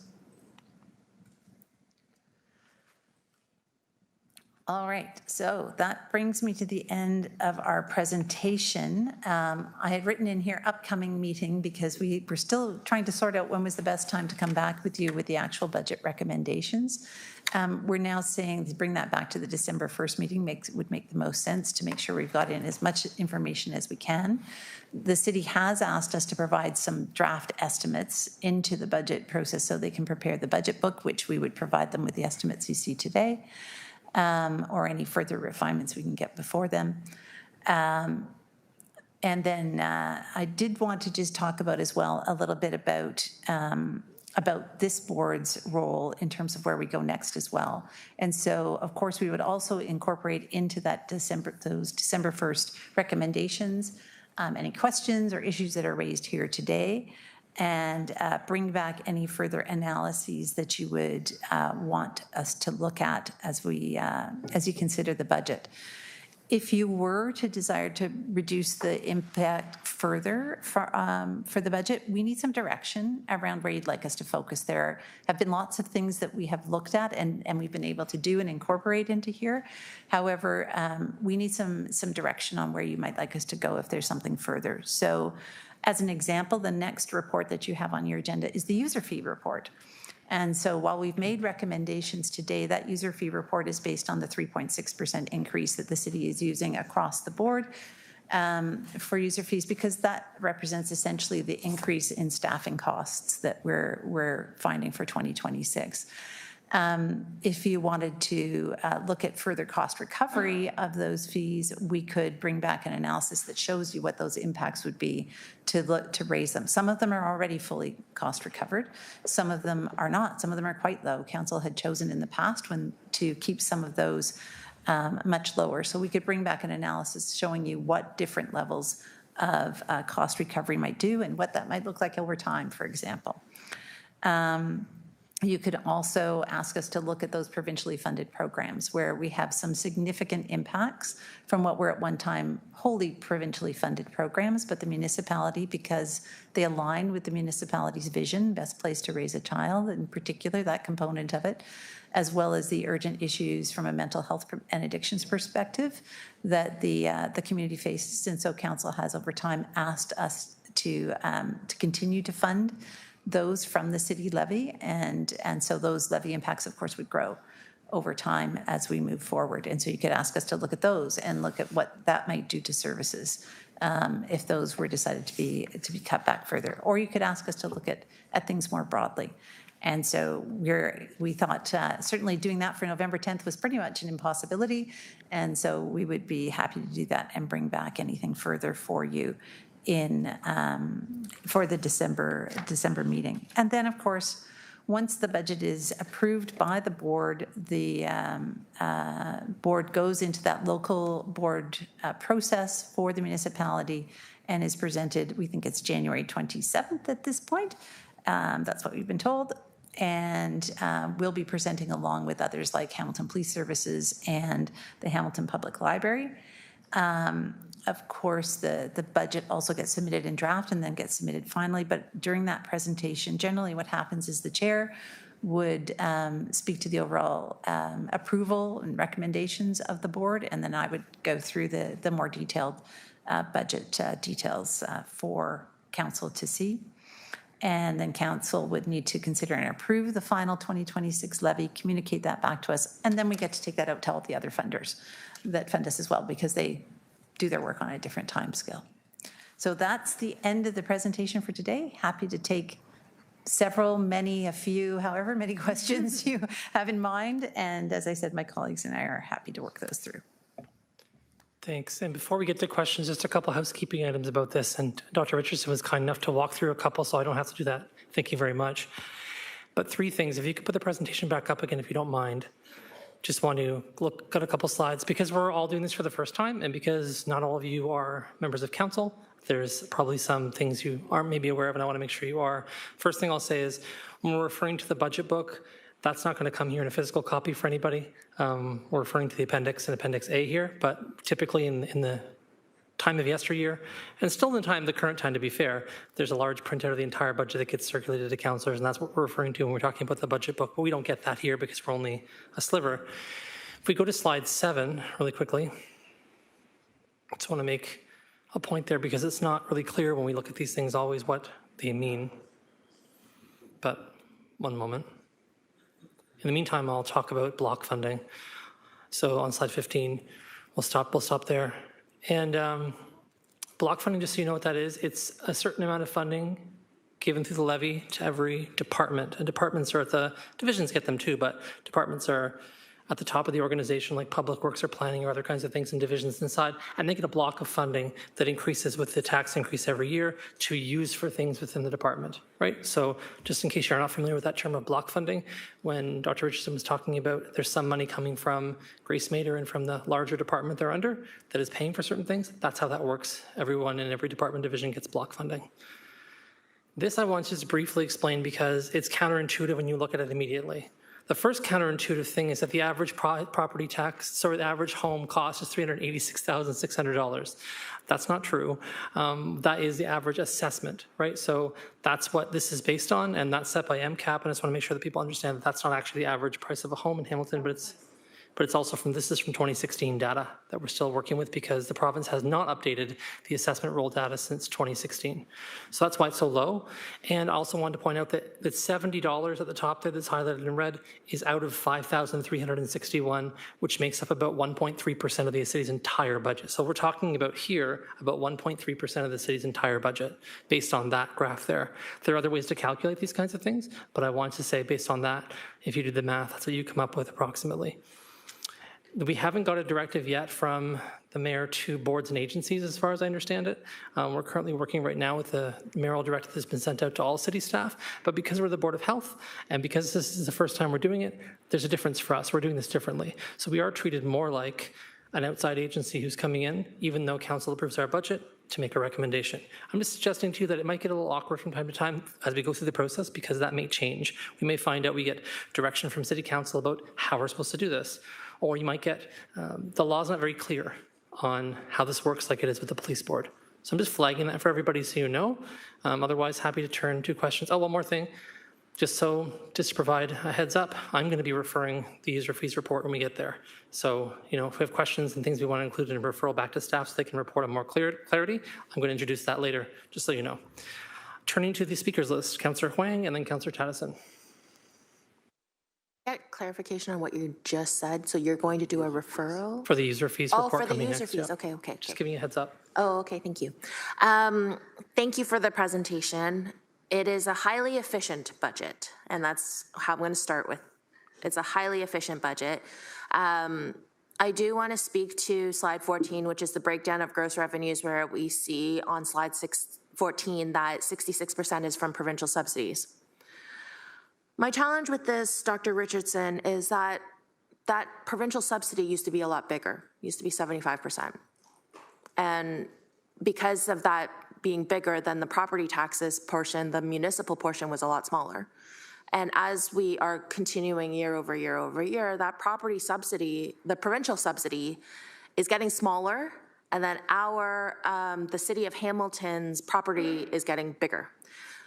So therein kind of lies my challenge with this, is that we're forced to manipulate a bunch of different services and a bunch of different areas based on an ever-shrinking budget.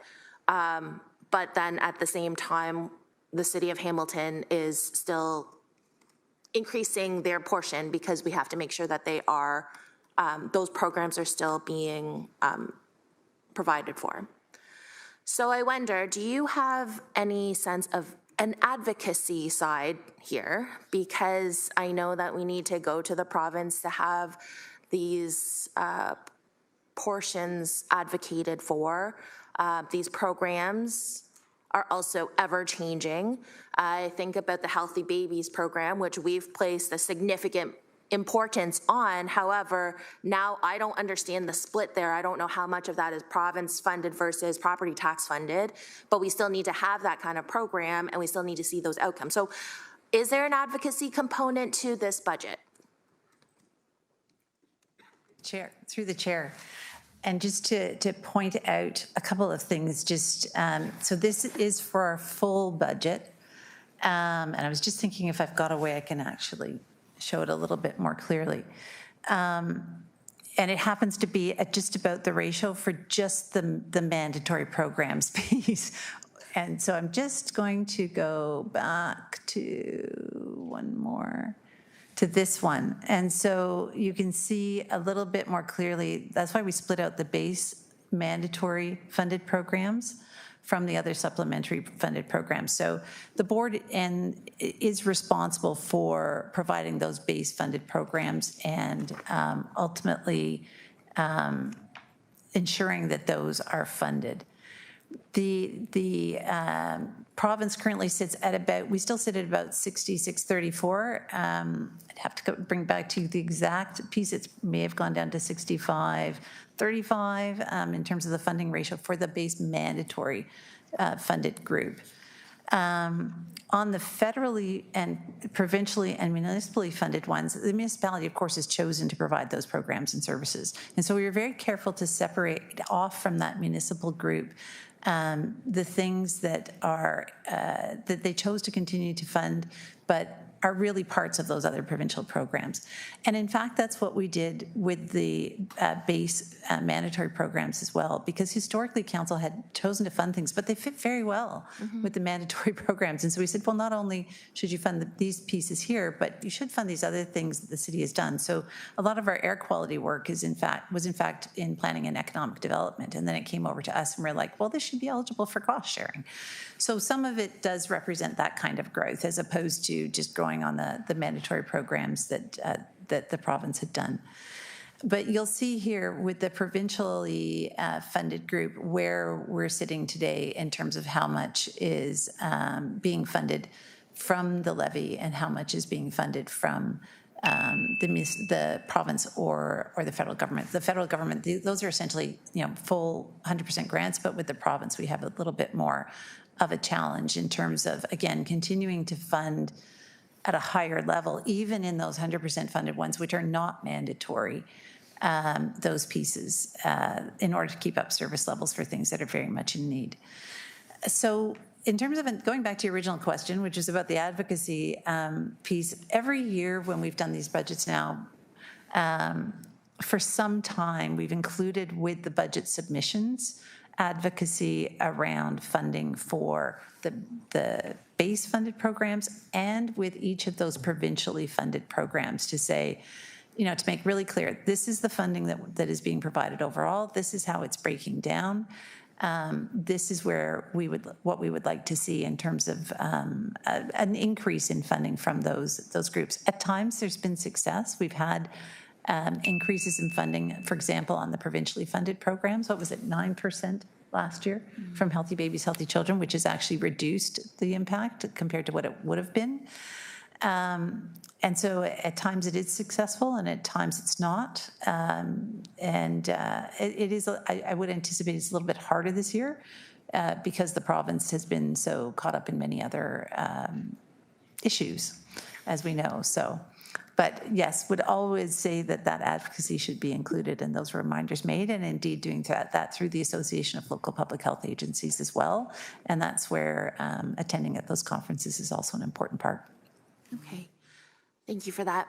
I think my second question really relates to perhaps understanding how many programs are provincially funded, because we don't have that kind of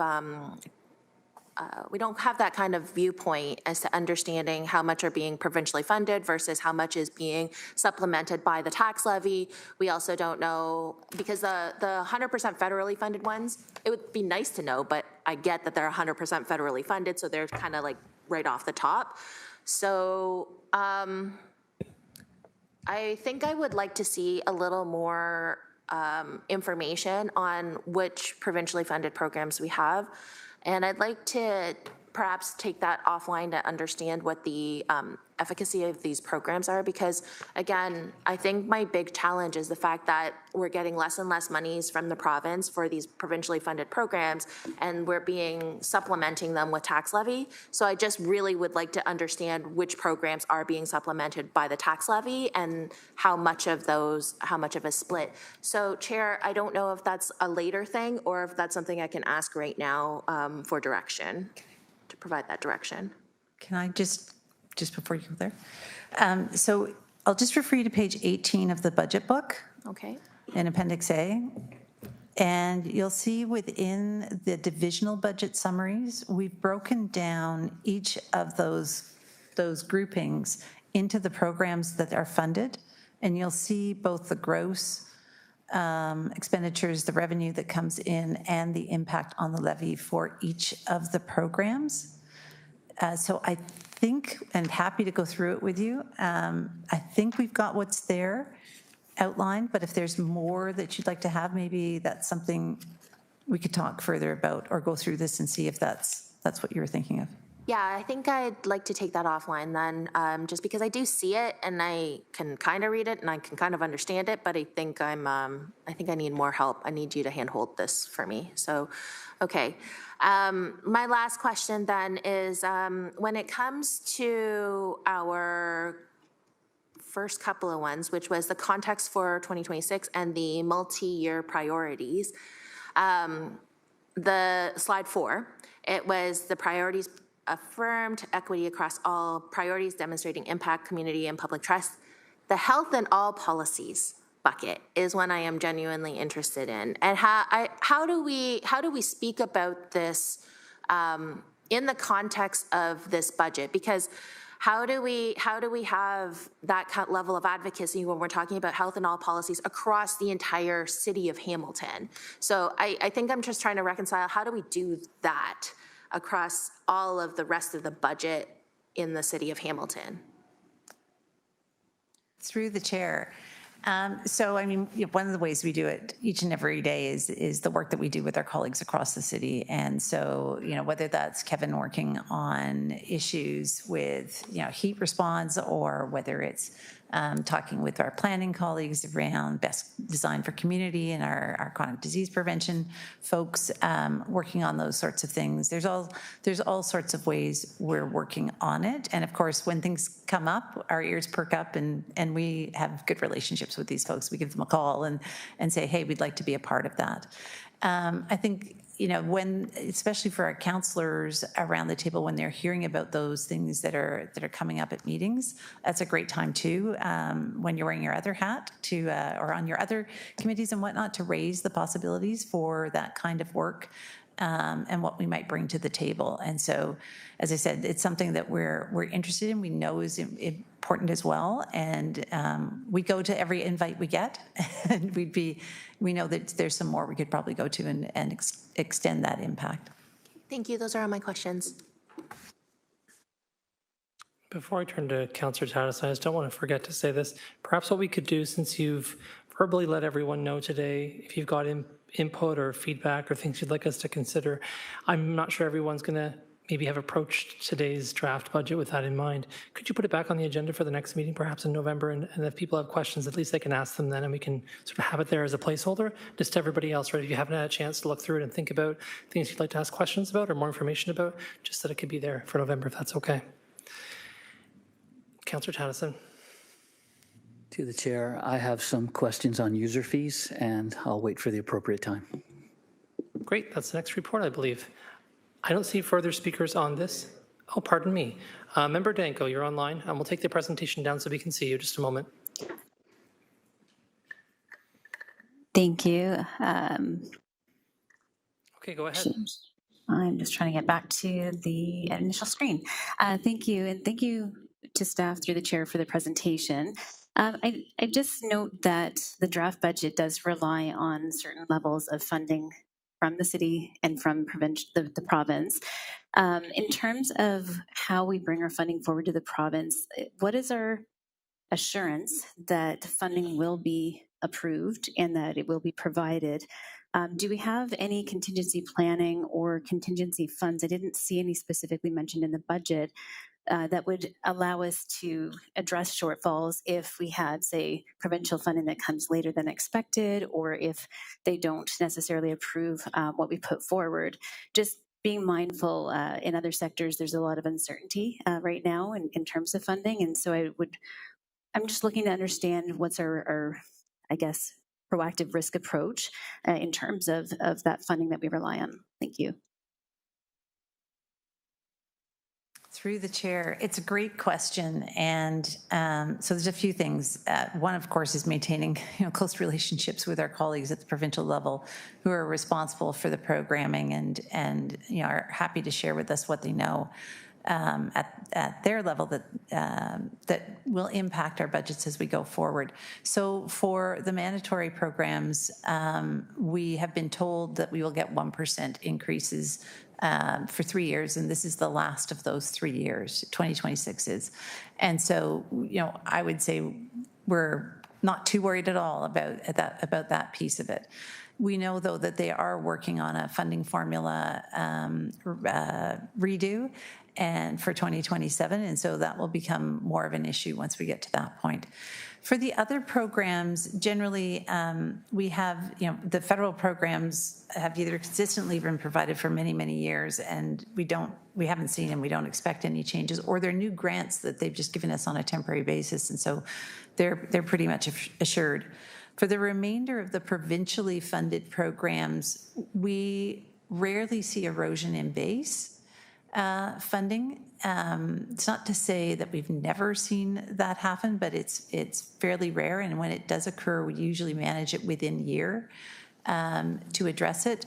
And then the reason why we budget with only what they have told us that we are getting and not going to anything more than that in terms of making assumptions and whatnot, is so that we don't run into those sorts of risks. And so we budget at 0% increases until we know for sure what it is that they're going to send our way. And so we may get additional funding announcements from the province between now and when we bring you those final numbers in December.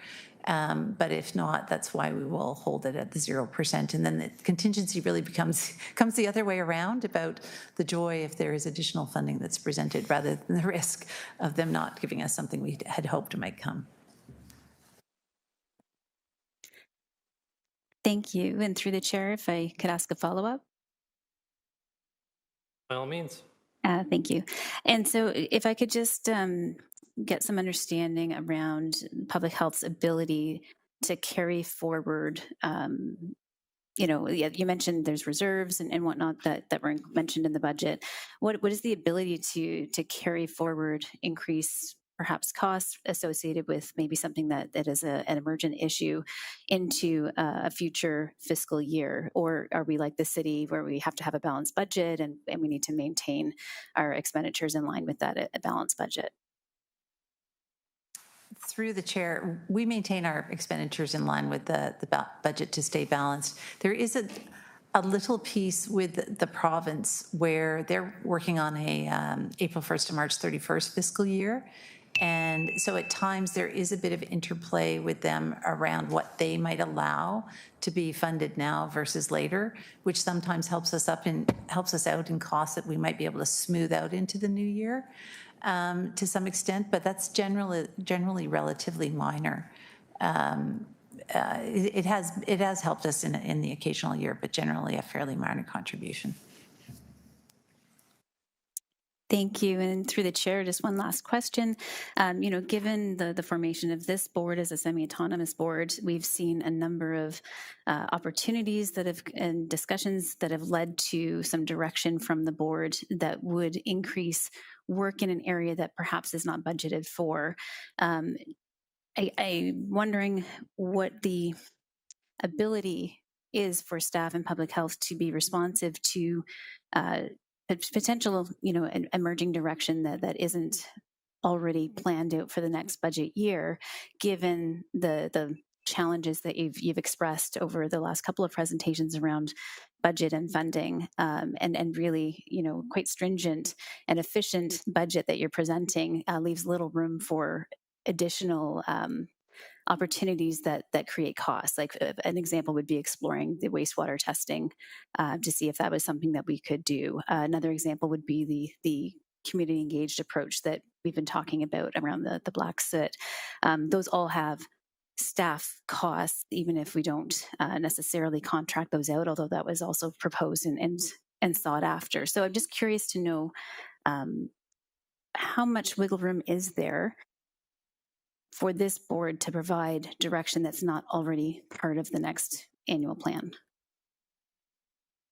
Through the chair, so it's quite tight. I mean, if you ask all the boards of health around the province, we're no different from all of them, where they say it's difficult to provide the mandated programs within the budgets that we have, and none of us would be providing them to like 100% degree because it's just not possible. And so trying to look at other things that can be done is challenging. Sometimes, or oftentimes, what we find is the direction that folks want to go, that the board wants to go, is in line with a future initiative that was the environment, the community needs we're asking for. And so we can align that into a future year's planning. To do it within year is a little bit more difficult, but we can look at doing that kind of alignment. When it comes to sort of full on taking something on that's not within, and so the wastewater testing would be a good example of that. That's where really we need to look for another funding source. And so whether that's going back to the city and asking for them to fund it, or putting in applications. And so that we've made several applications at the federal level and being very fortunate in receiving well over $2 million to help support in those ways over the last year or so. Or other funders beyond government as well to look at funding. So that is the approach we would take for something that is outside, something that's truly outside either the mandated programs or just something innovative that there's not staff or budget to do. Thank you. Those are all my questions. Now, Member Kirkby. Thanks so much for sharing the preliminary budget. Lots to think about. So when I'm just thinking of the big picture of the budget and, its alignment with our priorities and with, the new soon-to-be Ontario Public Health Standards, I just need a bit more information around the budget breakdown and the allocation of resources and in terms of what's making the biggest impact or how it's aligned with priorities. So when we see like that demonstrating impact page, it's all very just like numbers. Like, we see, okay, we've had 33 cases of tuberculosis, but was our intervention effective? What was the result of identifying those? Another example is, the 57,000 plus student vaccination records. Is what we reviewed sufficient? Were we able to then ensure that children were vaccinated? Kind of what was the outcome of that, and were the resources effective in getting the results we wanted? So I just want to know, that we know that these programs are impactful, cost-effective, and the inclusion of equity piece. Are we reaching the people that are that most need these resources through where we're allocating resources? So I do wonder if it's possible to provide not today, but a high level kind of summary around that has a meaningful kind of interpretation of the data.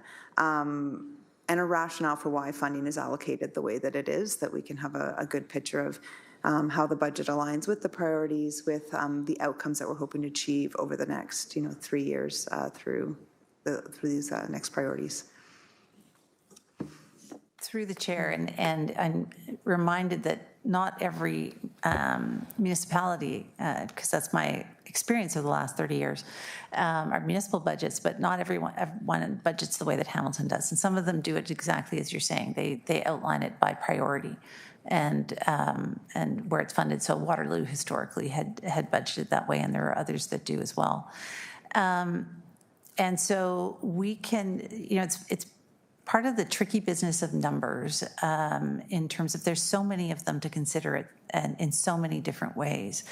And so on the performance side, the impact side, we bring those forward in two ways. One is through our annual performance report, and then the other is report by report about issue by issue, bringing forward the relevant numbers.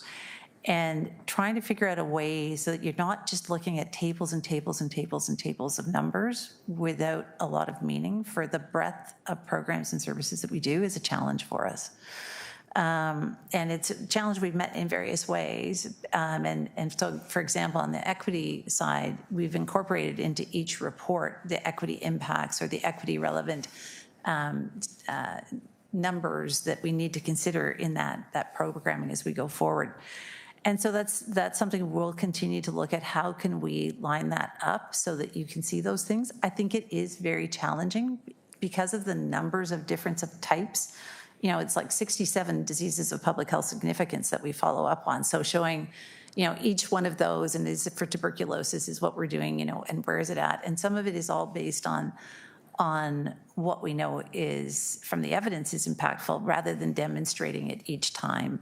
In each program area. So we'll continue to look at how we can refine that. It's just trying to find that sweet spot that demonstrates it that's hard.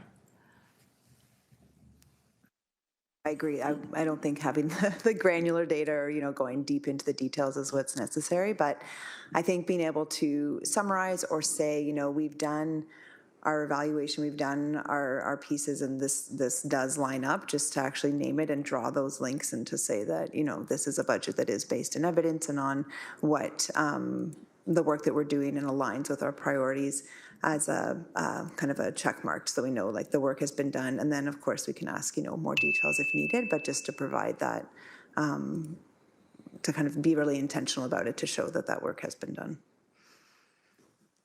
The chair, and so, I think that just to underscore again for the board, because in some ways I guess I'm feeling like it might be not clear that is what happens for it, but as we go through each of the program areas, each of the managers goes through, looks at the programming that they're doing, looks at the impacts. They each have scorecards for the programs that look at the key issues and key metrics that we're working on, and look at what we're looking to do for the following year and outline those pieces and base it in both community needs, community health status information we have, and base it in evidence around what actually works and what's working here. There was a program we did at one time, which we imitated again, Waterloo. Not that Waterloo's like the other group that we always refer to, but just seems to be today. And it had been very successful in Waterloo, and yet when we tried to do it here, it did not work because our community's different and didn't need it. And so that's absolutely inherent in the process of what these managers go through and why they spend so much of their time doing program planning and budgeting. I think it's just when, at least when I review the budget and look at it, I'm just not, I know that work is happening. I see it coming throughout all the different reports, but it's being able to see it as a kind of in a big picture way when we're looking at the budgeting to say, okay, this is like the breakdown per program, actually, like for the big program areas like Healthy Families and those pieces that we're allocating the resources effectively, and that we're the way it's broken down makes sense. It's just I don't see it when I see kind of the performance data that is being presented, and then what we're seeing is can't see the link between, like in this presentation, and how we're kind of just doing the overall view of the budget. So. Okay, thank you. I don't see further speakers on the list and appreciate that. Also wanted to flag for you that if it's helpful to know, we still don't have an equity-based budgeting system at the city. And that's something that we've put motions forward and talked about. Hasn't been a focus this term of council, but it's something that until we have a broader tool to use for in terms of doing these kinds of stuff you're talking about, we're going to continue to struggle across all of our boards and agencies because the city has to be the one to lead that process at the end of the day. So I'll leave that thought with you for a moment. On that point, we're going to go to receiving this report for information. We need a mover and seconder first to do so. Moved by Member Jigum, seconded by Councillor Huang. Sorry, I missed the folks on the screen there who I think had hands up faster than Councillor Huang. I'll get you next time. All those in favor? That's everybody in this motion to receive is carried. And now we're moving on to, I'm just going to double check before I say something. Section 8 of our agenda, which are items for consideration. These are things about which we are making decisions. 8.1, Board of Health 25025, Public Health Services 2026 proposed user fees citywide. Can I have a mover and seconder to put the report recommendations on the floor? Moved by Councillor Tadison, seconded by Councillor Huang. Thank you. And I have Councillor Tadison on the list for discussion. Go ahead, Councillor Tadison. Through the chair. So what I basically understand is that this is a maintenance budget, that the user fee increases. They're basically revenue producers to cover the increased costs. So with that assumption or fact, I'll go with the, in the appendix, I just have a question about, so if I'm looking at one, I saw tobacco vendors inspection license, it went from $228 and change to $236 and change. And that 3.6% increase was fully cost recovery. However, down in the electronic cigarettes inspection license, it went from 73 to 76 and change. That was a 3.6% increase, but that's only 85% cost recovered. Can I just ask, where does that 15% makeup come from? Through the chair, just before I turn it over to Kevin, just want to add one other note about full cost recovery as well. So when we talk about full cost recovery, that's cost recovery of initial planned inspections. So for example, high-risk food premises need to be inspected 3 times a year. But if we find that there's a problem and then we need to go back 3 more times to help work through the corrections process, that's not cost recovered. So I just wanted to make sure that that was clear. We've talked about having a sort of, if you're needing those additional inspections, can you pay for them piece? And it's been very challenging to work out. We've never instituted it. And so when we talk full cost recovery, it's of the planned inspections. So with that, I'll turn it over to Kevin. Okay. Through the chair, thank you very much, Councillor, for the question. So Dr. Richardson has answered in part what I would have said. Where it's made up is within our base operating budget in terms of what we're seeing in terms of overall compliance as it concerns vape products at retail is a lot different than what we're seeing in terms of tobacco. So those fees make up for that differential in terms of staff investment of time of the enforcement officers and management executing and administrating the program.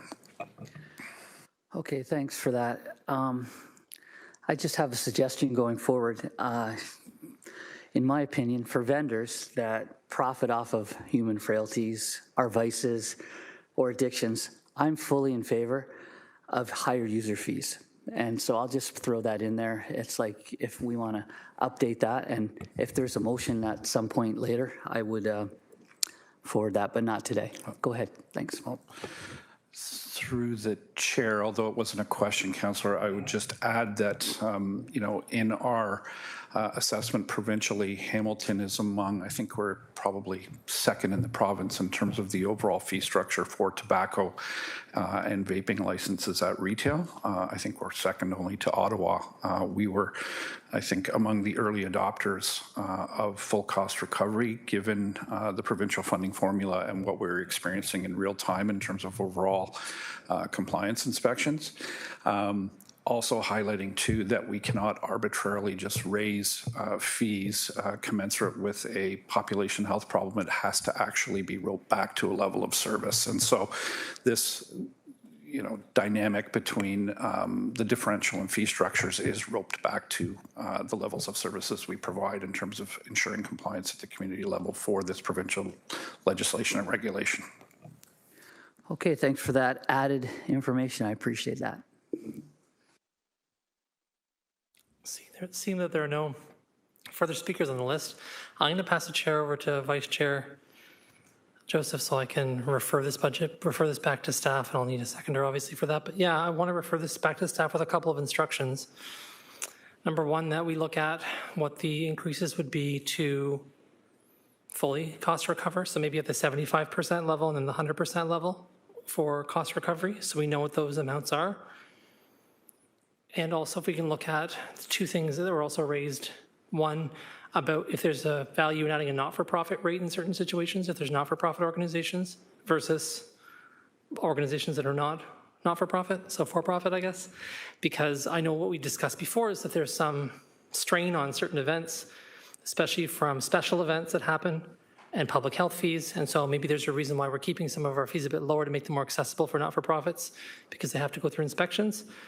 That's maybe something to consider. And lastly, the thing that you said, Dr. Richardson, I think is worth considering in this report back is about what would it look like to cost recover for things that go over and above, right? So for instance, could you produce a 2026 differential report that shows here's what we projected the cost recovery to be, but there were an additional 175 inspections that we had to do, and we're looking to actually recover those costs some other means in the following year or from individuals as those things occur, right? So I'm not sure what it would look like if that's even a fair thing to do, but I think at least getting a report back on these things. And then when we're looking at the budget in December, we'll be able to say, oh, okay, do we want to increase user fees to help with our budget costs or not? And we'll have more information to do that because I think what's happening here. Fourth thing for me is about if you can provide comparisons to other municipalities and create an averaging. So if you look at the recent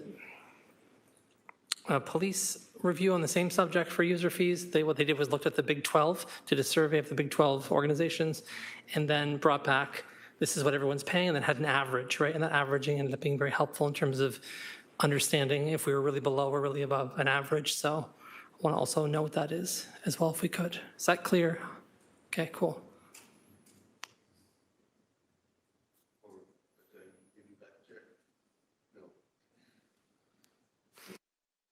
Yeah, through the chair, we just need a seconder, sorry. We have a mover, we just need a seconder. Thank you. So Member Jacob. Member Edgecombe. So next we would see if there's any speakers. No one has indicated, so you can call the vote. All right, And it would be an electronic vote. Got it. So we're calling the vote to refer item 8.1, sorry, to staff.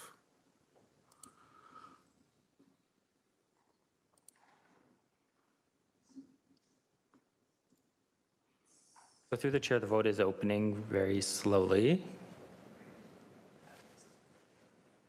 Member Jacob.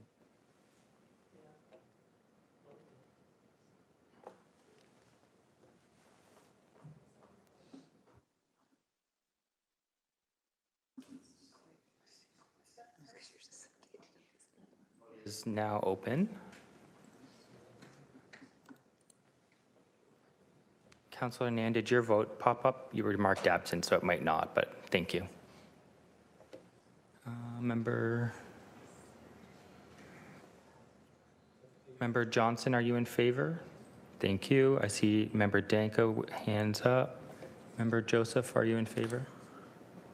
Yep. Thank you. Member Chung, are you present? Thank you.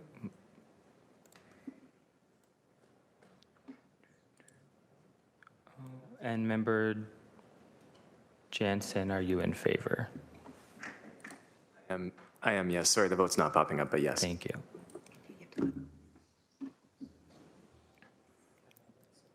And that vote carries 13-0. Thanks, and I'll take the chair back. And I didn't say this as part of the motion, but coming back for the December meeting, obviously. So just as a housekeeping note. On that, we're on to 8.2, which is a participation in the 2025 Association of Local Public Health Agencies, ALPHA. It's 2025 Fall Symposium.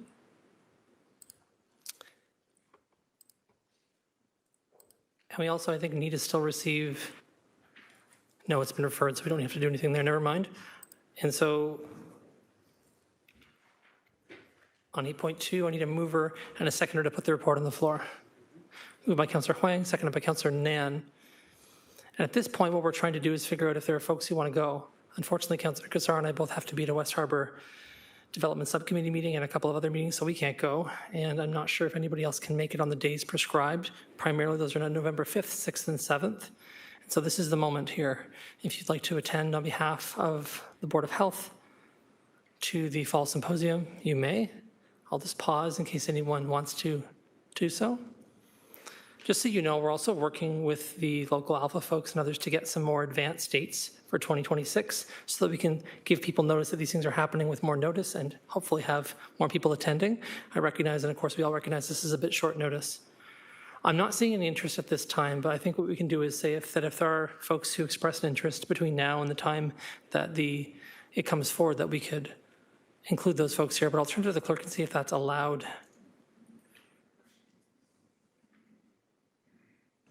Through the chair, I just, if the medical officer of health could just advise of when the dates are for the conference again, if she has that on her fingertips. November 5th, 6th, and 7th. Okay, so that would be before the next meeting, so we wouldn't be able to designate someone before the meeting. It would need to happen at the meeting. Okay, fair enough. So if no one's able to attend, we can just simply receive the report. Okay, Councillor Huang. I have never attended this conference, so I don't know what's involved. I do know that for November 5 and 6, I can probably make it, but I won't be able to go for November 7th. So can you give me an overview as to whether attending just 2 out of the 3 days is sufficient or not? November 7th is the key day for representatives from the Board of Health to attend, unfortunately. Oh, I see. That's the key day. Okay. In this instance. So then what is the last possible day to potentially, just today? This is the moment. Okay, thank you. I cannot attend, so. Member Danko? Thank you. Through the chair, it appears that it's a remote workshop. Is that correct? It is or symposium? Yep. I can definitely attend the 7th and probably good portions of the 5th and the 6th. So I'd be happy to put myself forward to attend. Wonderful. Thank you so much. So we have you down as 1A. Anybody want to be 1B? Thanks. So insofar as one of the keynotes there is around the integration of, or how local public health is collaborating with Ontario health teams, I would be happy to participate. So you can put my name down as well. Great. We have 1B. And just so you know, the only requirement is that when you come back, you just have to give a brief report about what happened and what you learned. You can follow Councillor Kassar's excellent model. He had a long report there he gave when he came back that was very detailed and helpful, if I recall correctly. And so, yeah, it's your only requirement when you come back is just to let us know how it went and what the impacts were. But yes, it's virtual, and folks from the Public Health Unit will follow up with you with all the details you need. So on that note, we have a mover and seconder, I believe, and we have 2 people for A and B. All those in favor by a electronic vote.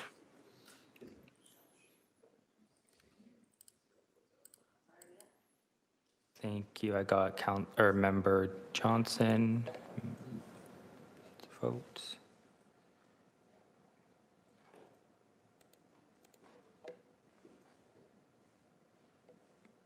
Thank you, Member Danko. Member Joseph.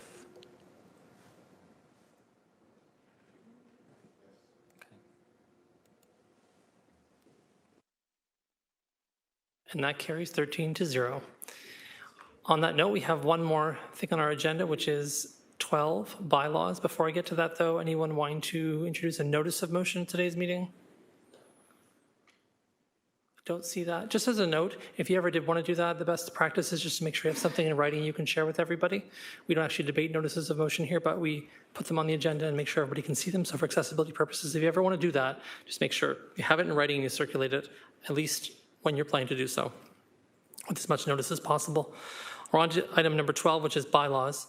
To confirm the proceedings of today's meeting, can I have a mover and seconder to approve the bylaws?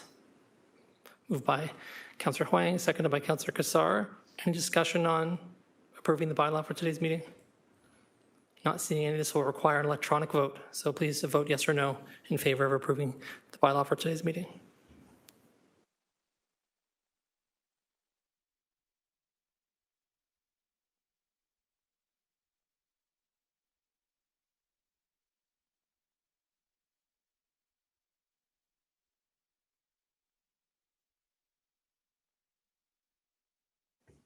Chung, we have your vote, please.